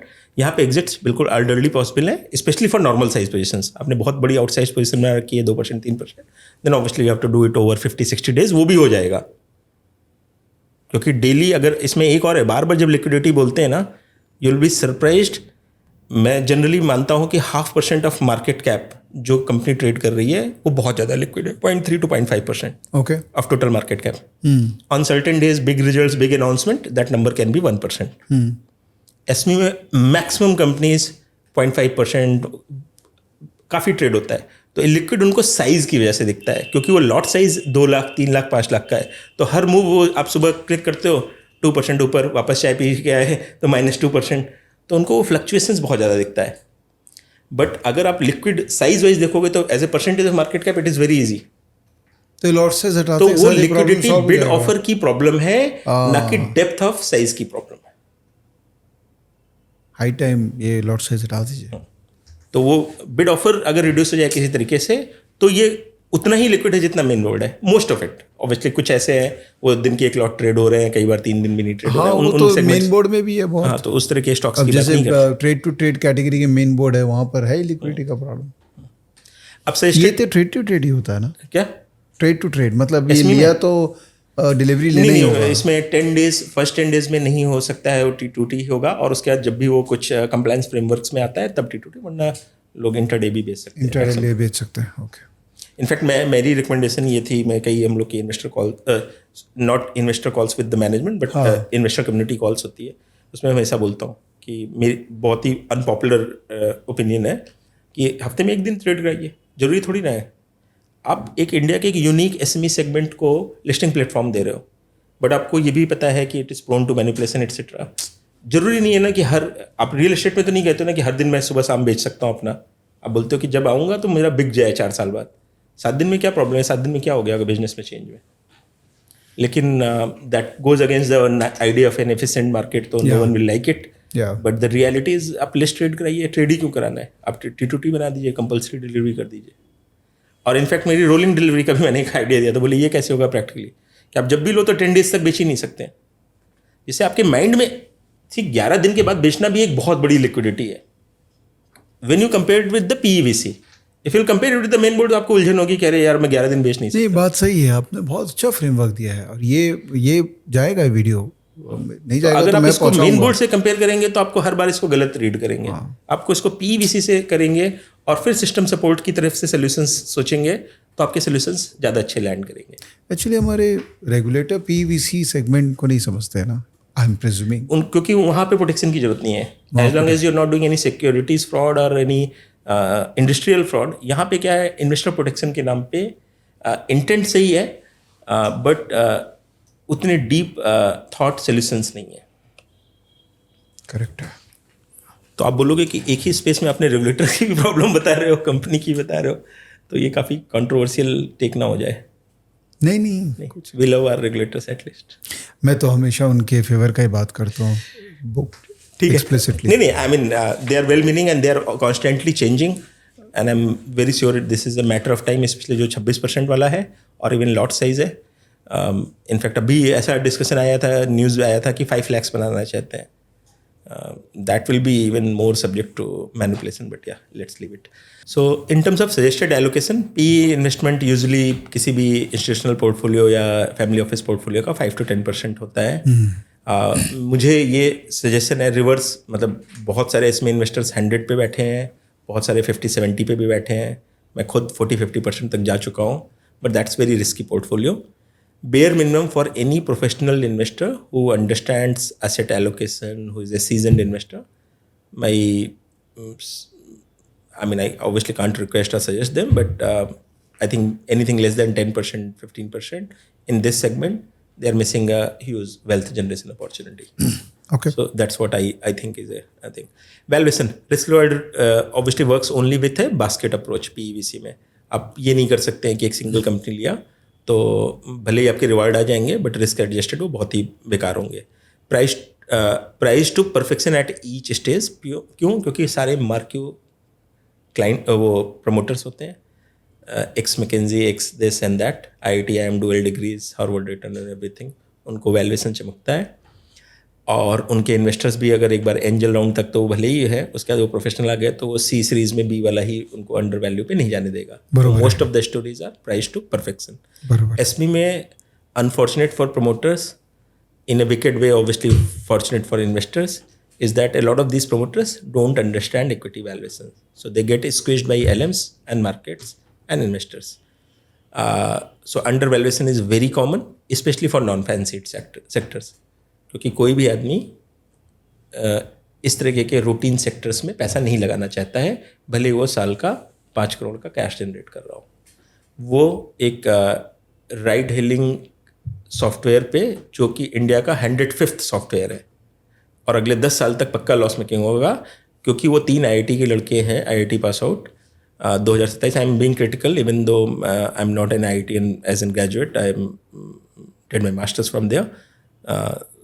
So my cynicism for colleges is not, I mean it is twofold. So I'm personally obviously whenever I find a lot of these SME promoters, by the way, इस पर भी मैंने एक दिन tweet किया, तो I keep on doing these musings via my tweets also. तो मैं जब भी ये आउटर वर्ल्ड में जाता हूँ, मेन बोर्ड में, तो वो ये ब्लाइंडली एज्यूम करते हैं कि SME के प्रमोटर्स कोई रूटीन सा आदमी होगा, ज़्यादा कुछ लाइफ में किया नहीं होगा। They get surprised when I tell them कि multiple XIMs, IITs, top corporates, they are listed in SME. Not that it should be the only criteria. There are enough cases of these college guys making bad judgments, if not bad corporate governance, Educom वगैरह की तो बात ही नहीं कर रहे हैं। But the reality is कि ये जो blind assumption है कि SME के promoter profile उतना solid नहीं होगा, ये नहीं है। ठीक है, जिसको बहुत शौक है कि नहीं मेरे को academic degree बहुत important है, तो as we speak unlisted ही है। I was talking to a promoter, is returned from Columbia Business School. In fact, 4 of them, everyone was the promoter I was talking about. I mean, all of them are like foreign returns. In fact, ये एक बहुत popular theme है, next generation. Yeah. So most of these SME companies are either 5-10 year old or 30 year old. 30 year old, पापा का business था, GST बचाते थे, tax बचाते थे, ब्रॉड बकेट, ठीक है, कभी भी टैक्स रिपोर्ट नहीं करते थे। सडनली बेटा आया, बोला कि मुझे जेन्युइन वाला पैसा चाहिए, हेडेक नहीं चाहिए, सिस्टम में पॉसिबल भी अब वो रिलेटिवली टफ हो गया है, उसकी टैक्स देने की आदत है, उसको मार्केट कैप गेम खेलना है, उसको चाहिए वो वेल्थ जिसको वो स्पेन में हक से खर्चा कर सके, छुपा करके जाने की ज़रूरत ना हो, रॉल्स रॉयस भी वो हक से ले सके। तो वो सेगमेंट जब आ रहा है तो वो लिस्टिंग भी करा रहा है, वो पूरा का पूरा प्रॉफिट भी रिपोर्ट कर रहा है। इनफैक्ट जो एक्सपोनेंशियल ग्रोथ की जो हम लोग बात कर रहे थे, उसमें मार्जिन एक्सपेंशन भी होता है, जिस पर भी रेगुलेटर्स ने काफ़ी नज़र रखी हुई है। वो बोल रहे हैं कि ऐसा कैसे पॉसिबल है कि 3 साल पहले 2% था, फिर 7% है, 17% है। उसका ऑफिशियल ऑन रिकॉर्ड बोल दे रहा हूँ, not my cat, not my problem, कि जेन्युइन प्रॉफिट हमेशा 20% था। तो इंडिया में एक अनलिस्टेड प्रमोटर को कोई इंसेंटिव नहीं है कि वो पूरा का पूरा प्रॉफिट दिखाए। तो वो यूजुअल जो सबसे लीगल तरीका है, even if it is split wise not a good way, कि सैलरी मैक्सिमाइजेशन, 5 करोड़ की सैलरी ले लिया, खत्म बात, राइट। कैश वैश निकालने की तो जरूरत ही नहीं है, आप केवल सैलरी बढ़ा करके अपना पैट कम कर लोगे। तो जब आपको मार्केट कैप ड्रिवन हो ही नहीं, तो आपको ट्रू प्रॉफिट मार्जिन दिखाओगे नहीं। और भी तरीके की प्रॉब्लम आती हैं। अभी मैंने जो वेंडर्स की बात की, एक SIIT मेरे थे, उनसे काफ़ी लंबा डिस्कशन चला था लिस्टिंग का। They drop the listing. उन्होंने बोला कि हमारा एक्चुअल मार्जिन 13-14% है, because we are very tech driven और बहुत अच्छा है, बट जो हमारे और कंपेरेबल्स हैं वो 7-8% पे मार्जिन पे काम करते हैं। And we work with another, मैं नाम नहीं लूँगा क्योंकि शायद लोग ट्रेस बैक कर लेंगे। It's a listed company, again a unicorn, tech driven and this and all that. वो इंसिडेंटली अभी तक लॉस मेकिंग है, तो क्लाइंट भी लॉस मेकिंग है, अदर वेंडर्स भी लोअर मार्जिन में। बोला मैं लिस्टिंग में जाऊँगा तो 13-14% मुझे दिखाना पड़ेगा, और ये है। तो कुछ और इन्वेस्टर्स ने साइड किया कि ठीक है आप 7-8 पे ही परमानेंटली दिखाइएगा। बोले नहीं, वो सब हेडेक में नहीं जाना है कि 13-14 है। मतलब they were very process driven and honest people, so they decided against listing. ये तो है। हम प्रॉफिट को हम ग्लेयर में नहीं लाना चाहते हैं, वी आर बेटर ऑफ। तो उन्होंने प्रोज कॉन्स 2 महीना डिस्कस किया। They were obviously looking for listing for very valid reasons also, but for this reason alone they didn't list. And it is very common reference. आप बार बार promoter से बात करिएगा pre IPO stage में, तो उनका वही होता है कि यार एक्चुअल मार्जिन ज़्यादा है। रेगुलेटर्स EPC में तो ये बहुत ही कॉमन है, एक्चुअल में 20%, 25% NHI को दिखा नहीं सकते। तो वो जब एक बार उसको मार्केट कैप का नशा चढ़ता है प्रमोटर को, तो मार्जिन दिखाना चालू करता है। और वो इसलिए जो SME का IPO इंडेक्स आपको दिख रहा है ना, तो सेल्स बढ़ रही है 10 गुना, प्रॉफिट बढ़ रही है 100 गुना, स्टॉक बढ़ रहा है 500 गुना, 200 गुना। समझ गया। तो ये 3 लीवर्स लगे हुए हैं। सेल्स के लिए ड्राइवर्स भी हमने बात की, मार्जिन एक्सपेंशन हो रहा है और PE रेट हो जा रहा है। तो 3 मतलब एक साथ back to back loaded guns हैं, तो स्टॉक्स परफॉर्म करेंगे ही। Interesting. Under valuation is very common in SME। In fact often आप जब जाओगे तो आपका क्वेश्चन करंट वैल्यूएशन पे नहीं होगा। अभी आपने बोला ना कि आप जब SME, आपका क्वेश्चन ये होगा कि संदीप ये तो मेरे को समझ में आ गया कि अभी का वैल्यूएशन ओके लग रहा है, थोड़ा ऊपर थोड़ा नीचे, why the hell they listed it at XYZ valuation. वो आप उसका आंसर नहीं ढूंढ पाओगे। आप सरप्राइज रह जाओगे कि ये कंपनी 30 करोड़ पे भी लिस्ट हुई थी या 40 करोड़ पे भी लिस्ट हुई थी। उसके कुछ वैलिड रीजंस भी हैं, क्योंकि आप मिस कर रहे हो कि वो ग्रोथ पोस्ट लिस्टिंग ही पॉसिबल थी। आप उसको हिंडसाइड बायस के साथ देख रहे हो। प्रमोटर को भी नहीं पता था कि ये हो सकता है। और कुछ वो एलिमेंट भी है कि promoter didn't understand the market valuation perfectly. और 25% डायल्यूट भी तो करना है। हाँ, 25% वो भी है। अगर 5% करना होता तो प्रॉब्लम ही नहीं होती। 25% के लिए उनको इन्वेस्टर्स कहाँ से मिलेंगे? क्योंकि VC में अलग तरीके से वो डिसीजन मेकिंग वर्क करता है कि तुम कितना डायल्यूट करना चाहते हो, उससे तुम्हारा वैल्यूएशन आता है। यहाँ उल्टा है, यहाँ कि भाई तुमको क्या वैल्यूएशन चाहिए, उसके हिसाब से तुम्हारा 25% तो गिवन ही है। 25%, very good point actually you made. हम लोग हमेशा ये कहते हैं कि इंक्रीमेंटल डेल्टा है। इनफैक्ट ये तो पूरे मार्केट कैप के लिए भी यही है। A lot of really young guys, they don't understand कि जो ये मार्केट कैप की बात करते हैं, this is just last trade and number है। तो अगर इलिक्विड स्टॉक है, वो 700 करोड़ पे पहुंचा है, तो हो सकता है उसकी एक्चुअल डेप्थ 500 करोड़ ही हो, बट वो आखिरी का 40 तो वो हार्डली 0.5% या 1% ट्रेड करके वहाँ तक पहुँच गया है। आप उसमें साइज डालने की कोशिश करोगे, वापस आ जाएगा नीचे। वापस आ जाएगा। वो तो PSU stock is a classic example. Exactly. LIC और गवर्नमेंट इतना रिकैपिटलाइजेशन किया, और I don't know why they don't want to sell, but yeah. So ESOP continued dilution. I mean, ESOPs are good for employees, very common in PE/VC, but from an investor perspective, there is a constant sort of dilution. SME में भी होता है, preferentials होते हैं, but उसके बदले में fair value पे पैसे आते हैं। So इसको moral sense पे नहीं जाते हैं, this is more of a structural thing. कि dilutions are much less common in SME. यहाँ पे जो भी dilution हो रहा है वो CMPs पे हो रहा है, ESOPs वगैरह। ESOPs हैं, SME में है काफ़ी, बट उसकी मैग्नीट्यूड बहुत कम है। नॉमिनल्स हैं कि MPs को दिए गए हैं, स्पेशली जहाँ पे ह्यूमन कैपिटल IT वगैरह में थोड़ा ज़्यादा कॉमन है, या VFX में बाकी जगह रिलेटिवली रेयर है। Exit mechanism, exit options are infrequent, large gestation period in PE/VC। SME investor में no constraint except lock in imposed on the pre IPO और एंकर्स। जो प्री IPO आपने पैसे डाल दिए तो नेचुरली 1 ईयर तक लिस्टिंग का वेट करना पड़ेगा। एंकर में किसी ने इंस्टीट्यूशंस ने डाले हैं तो उसको 1 मंथ 3 मंथ्स का वेट करना पड़ेगा। बिजनेस डिस्क्लोजर, PE/VC में investors have minimum monthly business metrics. Exchange listed compliance standard half yearly है, पीरियोडिक डिस्क्लोजर है। So even though frequency and requirement is much higher in SME, the quality of disclosure in PE/VC is much better. purely because investor is very powerful. Yeah. So they demand meaningful disclosures, Yeah. just not the quantity of disclosure. So the quality is much higher. जिसको अगर हम promoter perspective से देखें तो वो हमेशा वो शुद्ध हिंदी में बोलते हैं यार ये लोग वाट लगा देते हैं. हाँ. तो इन्वेस्टर के पर्सपेक्टिव से तो ऑब्वियसली अच्छा है, फाउंडर के लिए बहुत रिगरस है. एसमी में फ्लिप साइड है, बहुत ही फ्रिवलेस डिस्क्लोजर्स भी आते हैं, कई बार इंटेंशनल कई बार अनइंटेंशनल. तो वो क्वांटिटी क्राइटेरिया तो मीट करते रहते हैं.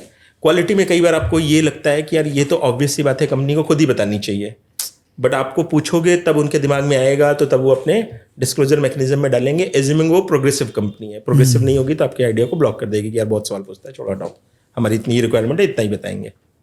आपको लगेगा ना कि आपके बिजनेस को आपको अच्छा एक्सप्लेन करना है, तो सेल्स की क्यों, बिजनेस की और भी मैट्रिक्स होती हैं. चाहे वो अगर आईटी में आप जाओ तो एट्रिशन रेशियो, रिटेंशन रेशियो या बिलिंग रेट्स, ये सब कॉमन सेंस है. राइट, टीसीएस कर रहा है तो आप क्यों नहीं कर सकते हो, बट नहीं करेगी एसमी आईटी कंपनी अगर प्रोग्रेसिव नहीं है तो. करेक्ट है. तो वो बोलेगी कि मेरा एक्सचेंज का इतना रिक्वायरमेंट है, उतना ही बताया मैंने, बस वहीं पर. लेकिन तो पीवीसी में वो कॉल करके वो तो पीछे पड़ जाएगा कि भैया चाहिए ही चाहिए, मेरे को वीकली चाहिए अगले 3 महीने तक. बराबर है.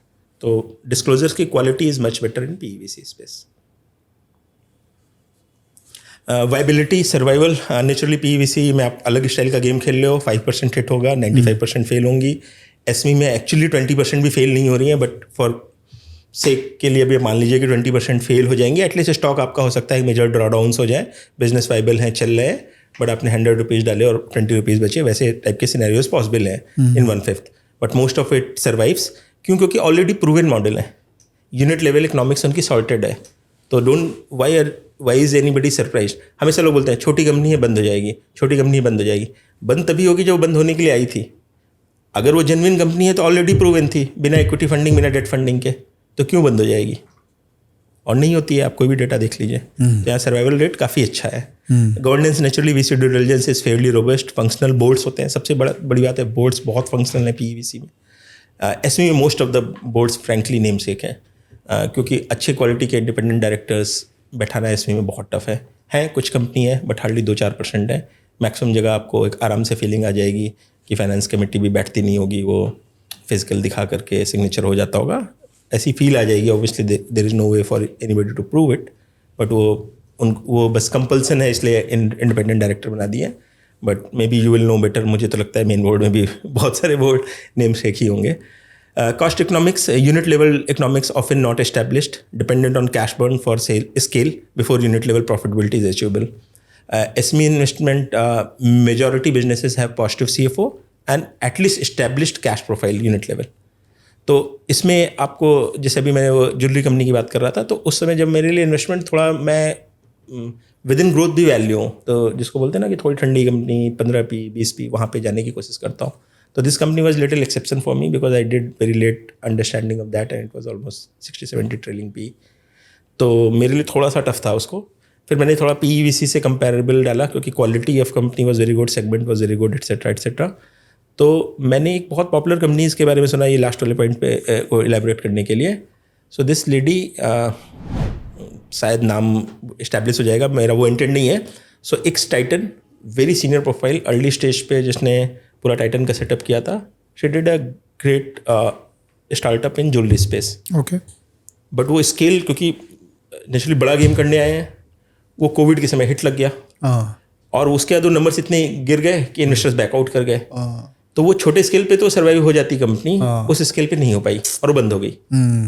तो पीवीसी में हमें बार बार ये सोचना है, क्योंकि आप लॉन्ग शॉट ले रहे हो तो बाय डेफिनेशन आपके फेलियर रेट्स भी ज़्यादा होंगे. एसमी का प्रमोटर ही उसी माइंडसेट का है कि वो लॉन्ग शॉट लेता ही नहीं है. इनफैक्ट इन्वेस्टर्स बहुत प्रेशर बनाते हैं इन पे कि आप थोड़ा और अग्रेसिव जाइए और एटसेट्रा एटसेट्रा. वहाँ पे रिवर्स है, वो एंटरप्रेन्योर 100 सोच रहा है, इन्वेस्टर 1000 सोच रहा है. यहाँ पे प्रमोटर 10 सोच रहा है, इन्वेस्टर बोल रहा है 15 सोचो भाई. ठीक है, तो थोड़ा सा सैंग्विन सा वर्ड है. उधर सब कुछ 2030 ये कर देंगे, दुनिया बदल देंगे, और दुनिया बदलती भी है फ्रैंकली प्रोडक्ट और इनोवेशन आइडिया से. Innovation is very rare in SME. I mean there are companies which are doing IPs and some product, but वो एक्सेप्शन है. These are also ran companies. They have a right to exist. They are good risk reward and a good pocket within your wider asset portfolio. That's the summary I wanted to highlight. Actually, I think SME or any listed company is more with the mindset of going concern. PVC तो बनते ही है कि ये तो बंदी होने के लिए बन रही है, बच गया तो बहुत अच्छी बात है। And the last promoter profile we already talked about. एक पॉपुलर परसेप्शन है कि एसएमई इन्वेस्टर में प्रमोटर प्रोफाइल्स बहुत एक्सेप्शनल नहीं है। A lot of people care for it, a lot of people don't care. Anybody's not our job to be judgmental on that. Yeah. But within SME also, exceptional profile के promoters भी हैं, but mostly promoters from varied background. PE investment में Markio academic degrees are almost a must. मतलब IITs लोग का बहुत ज़्यादा dominance है। वो मतलब वो भी एक अलग ही स्टोरी है जिसपे नेपोटिज्म मैं 5 घंटा बात कर सकता हूँ। नहीं, वो AIR रैंक्स बतानी होती है ना, वही एंजल इन्वेस्टिंग उठाने के लिए डबल डिजिट AIR। क्या करें। So I think that's it. No, but I have to thank you. Thank I don't know why. Oh, you use this slide to give me a hint. You can thank me now. This is thank you to everyone for listening this long conversation. कुछ और भी मैं generally चीज़ें इसके बारे में बोल सकता हूँ, मैं ट्विटर स्पेसेस में भी जाता हूँ, तो मेरी बस एक जनरल बोलते हैं ना कि कंक्लूडिंग रिमार्क्स यही है कि don't come with a very rosy mindset also looking at those prices कि सब कुछ सही है और इसमें अंधाधुंध पैसा बन सकता है, लाइफ डिफाइनिंग वेल्थ बन सकती है, वो भी गलत है। और पूरा टोटली इग्नोर कर देना कि यार ये तो पक्का ही सब गड़बड़ है, क्रिप्टो है, जैसे मैं क्रिप्टो के लिए बहुत ही सिनिकल हूँ, ठीक है, तो उतना भी सिनिकल ना होइए, थोड़ा सा एफर्ट डालिए, एक आध बार कॉल देखिए, उनके इन्वेस्टर PPT देखिए, कुछ मेल्स लिखिए, समझने की कोशिश करिए कि किस तरीके के प्रमोटर्स हैं, क्या कर रहे हैं। More than investor I think it is little bit of our country level पे भी ड्यूटीज़ हैं। कोई भी बजट होता है, कुछ भी होता है, तो हमेशा बोलते हैं ना कि छोटे उद्योग मझोले उद्योग को हमें सपोर्ट करना है। As a investor also we have that little bit of duty also to be more fair and demanding to this segment. So good investor coming in to this segment is also helpful to this companies.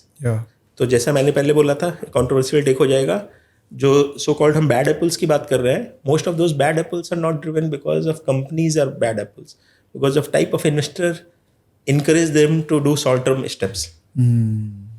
तो जितनी भी quality of investors आएंगे उतना ही इन companies का फायदा होगा, and which obviously is a good personal finance decision or outcome, but more than that it is good for country and society also to support these companies in a way. So on that note I'll just close it here. You just gave me that final decision for myself कि मैं तो अब आ ही रहा हूँ इस segment में. I'll start with something and obviously I need a lot of learnings from you because एक innovation तो रहता ही है, especially with someone with a very active trading background. उन लोग के लिए ये थोड़ा सा question रहता है, but I had a good master class today. So Sandeep भाई बहुत मज़ा आया, amazing. I think more than anything else आपके साथ बैठ के एक अलग ही एनर्जी आई, नॉलेज की जो एनर्जी होती है ना, जो कि एक अच्छे टीचर के साथ बैठ के मिलती है. मेरा लाइफ कुछ ऐसा रहा है कि टीचर का बहुत बड़ा रोल था. पहले मैं बहुत पुअर स्टूडेंट टाइप था, ऐसा नहीं कि मेरा दिमाग नहीं था, मैं एवरेज स्टूडेंट था बिकॉज स्पोर्ट्स में ज़्यादा फोकस था. बट मेरे एक टीचर मिले थे, मैथ्स के टीचर, वो 74-75 ईयर ओल्ड थे. उन्होंने चैलेंज लिया था कि तेरे को तो ठीक करूँगा मैं, और मैं ठीक हो गया. वो एक मैथ्स टीचर के काइंड, क्योंकि उनकी एनर्जी ऐसी थी. तो आज मुझे उनकी याद आ गई आपके साथ बैठ के कि यार पढ़ा बहुत अच्छा था, मज़ा आया आपके साथ बात करके. सबसे अच्छा लगा कि आपने कोई भी अपना एक स्टॉक का नाम नहीं बोला जिसमें आप इन्वेस्ट कर रखे. कंप्लायंस वाइज भी नहीं बोलना चाहिए, बट आपके पास मौका था कि आप चौका मार सकते थे, बट आपने नहीं मारा कि चलो ठीक है, कॉन्सेप्ट बताते हैं, थ्योरी समझा देते हैं, वो तो कभी भी बाद में डिस्कशन हो सकता है. Thank you. Thank you. Alright, तो दोस्तों आप लास्ट तक रुके हैं आप अभी तक? अरे शाबाशी दीजिए अपने आप को, बिकॉज जो लास्ट तक रुकेगा उसी को पूरा का पूरा फ़ायदा मिलेगा. जो बीच में घिसक जाएगा उसको कुछ नहीं मिलने वाला है. और लास्ट तक जो रुकते हैं वही एक्चुअल में जीतते हैं.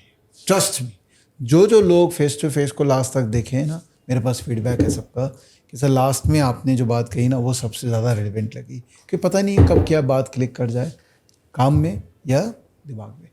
तो थैंक यू, और बस ऐसे ही फॉलो करते रहिए. और ये वीडियो को प्लीज़ शेयर कीजिएगा, जितना हो सके शेयर कीजिएगा. लंबा वीडियो है, बट जिनके साथ शेयर कीजिए उनको बोलेगा कि देख लंबा वीडियो है, बट लास्ट तक रुकना है क्योंकि फ़ायदा बहुत होगा. और आप चाहे तो वीडियो को 1.25 में भी रिकमेंड कर सकते हैं. ऑलराइट, थैंक यू, बाय, अपना ध्यान रखिए. जय हिंद.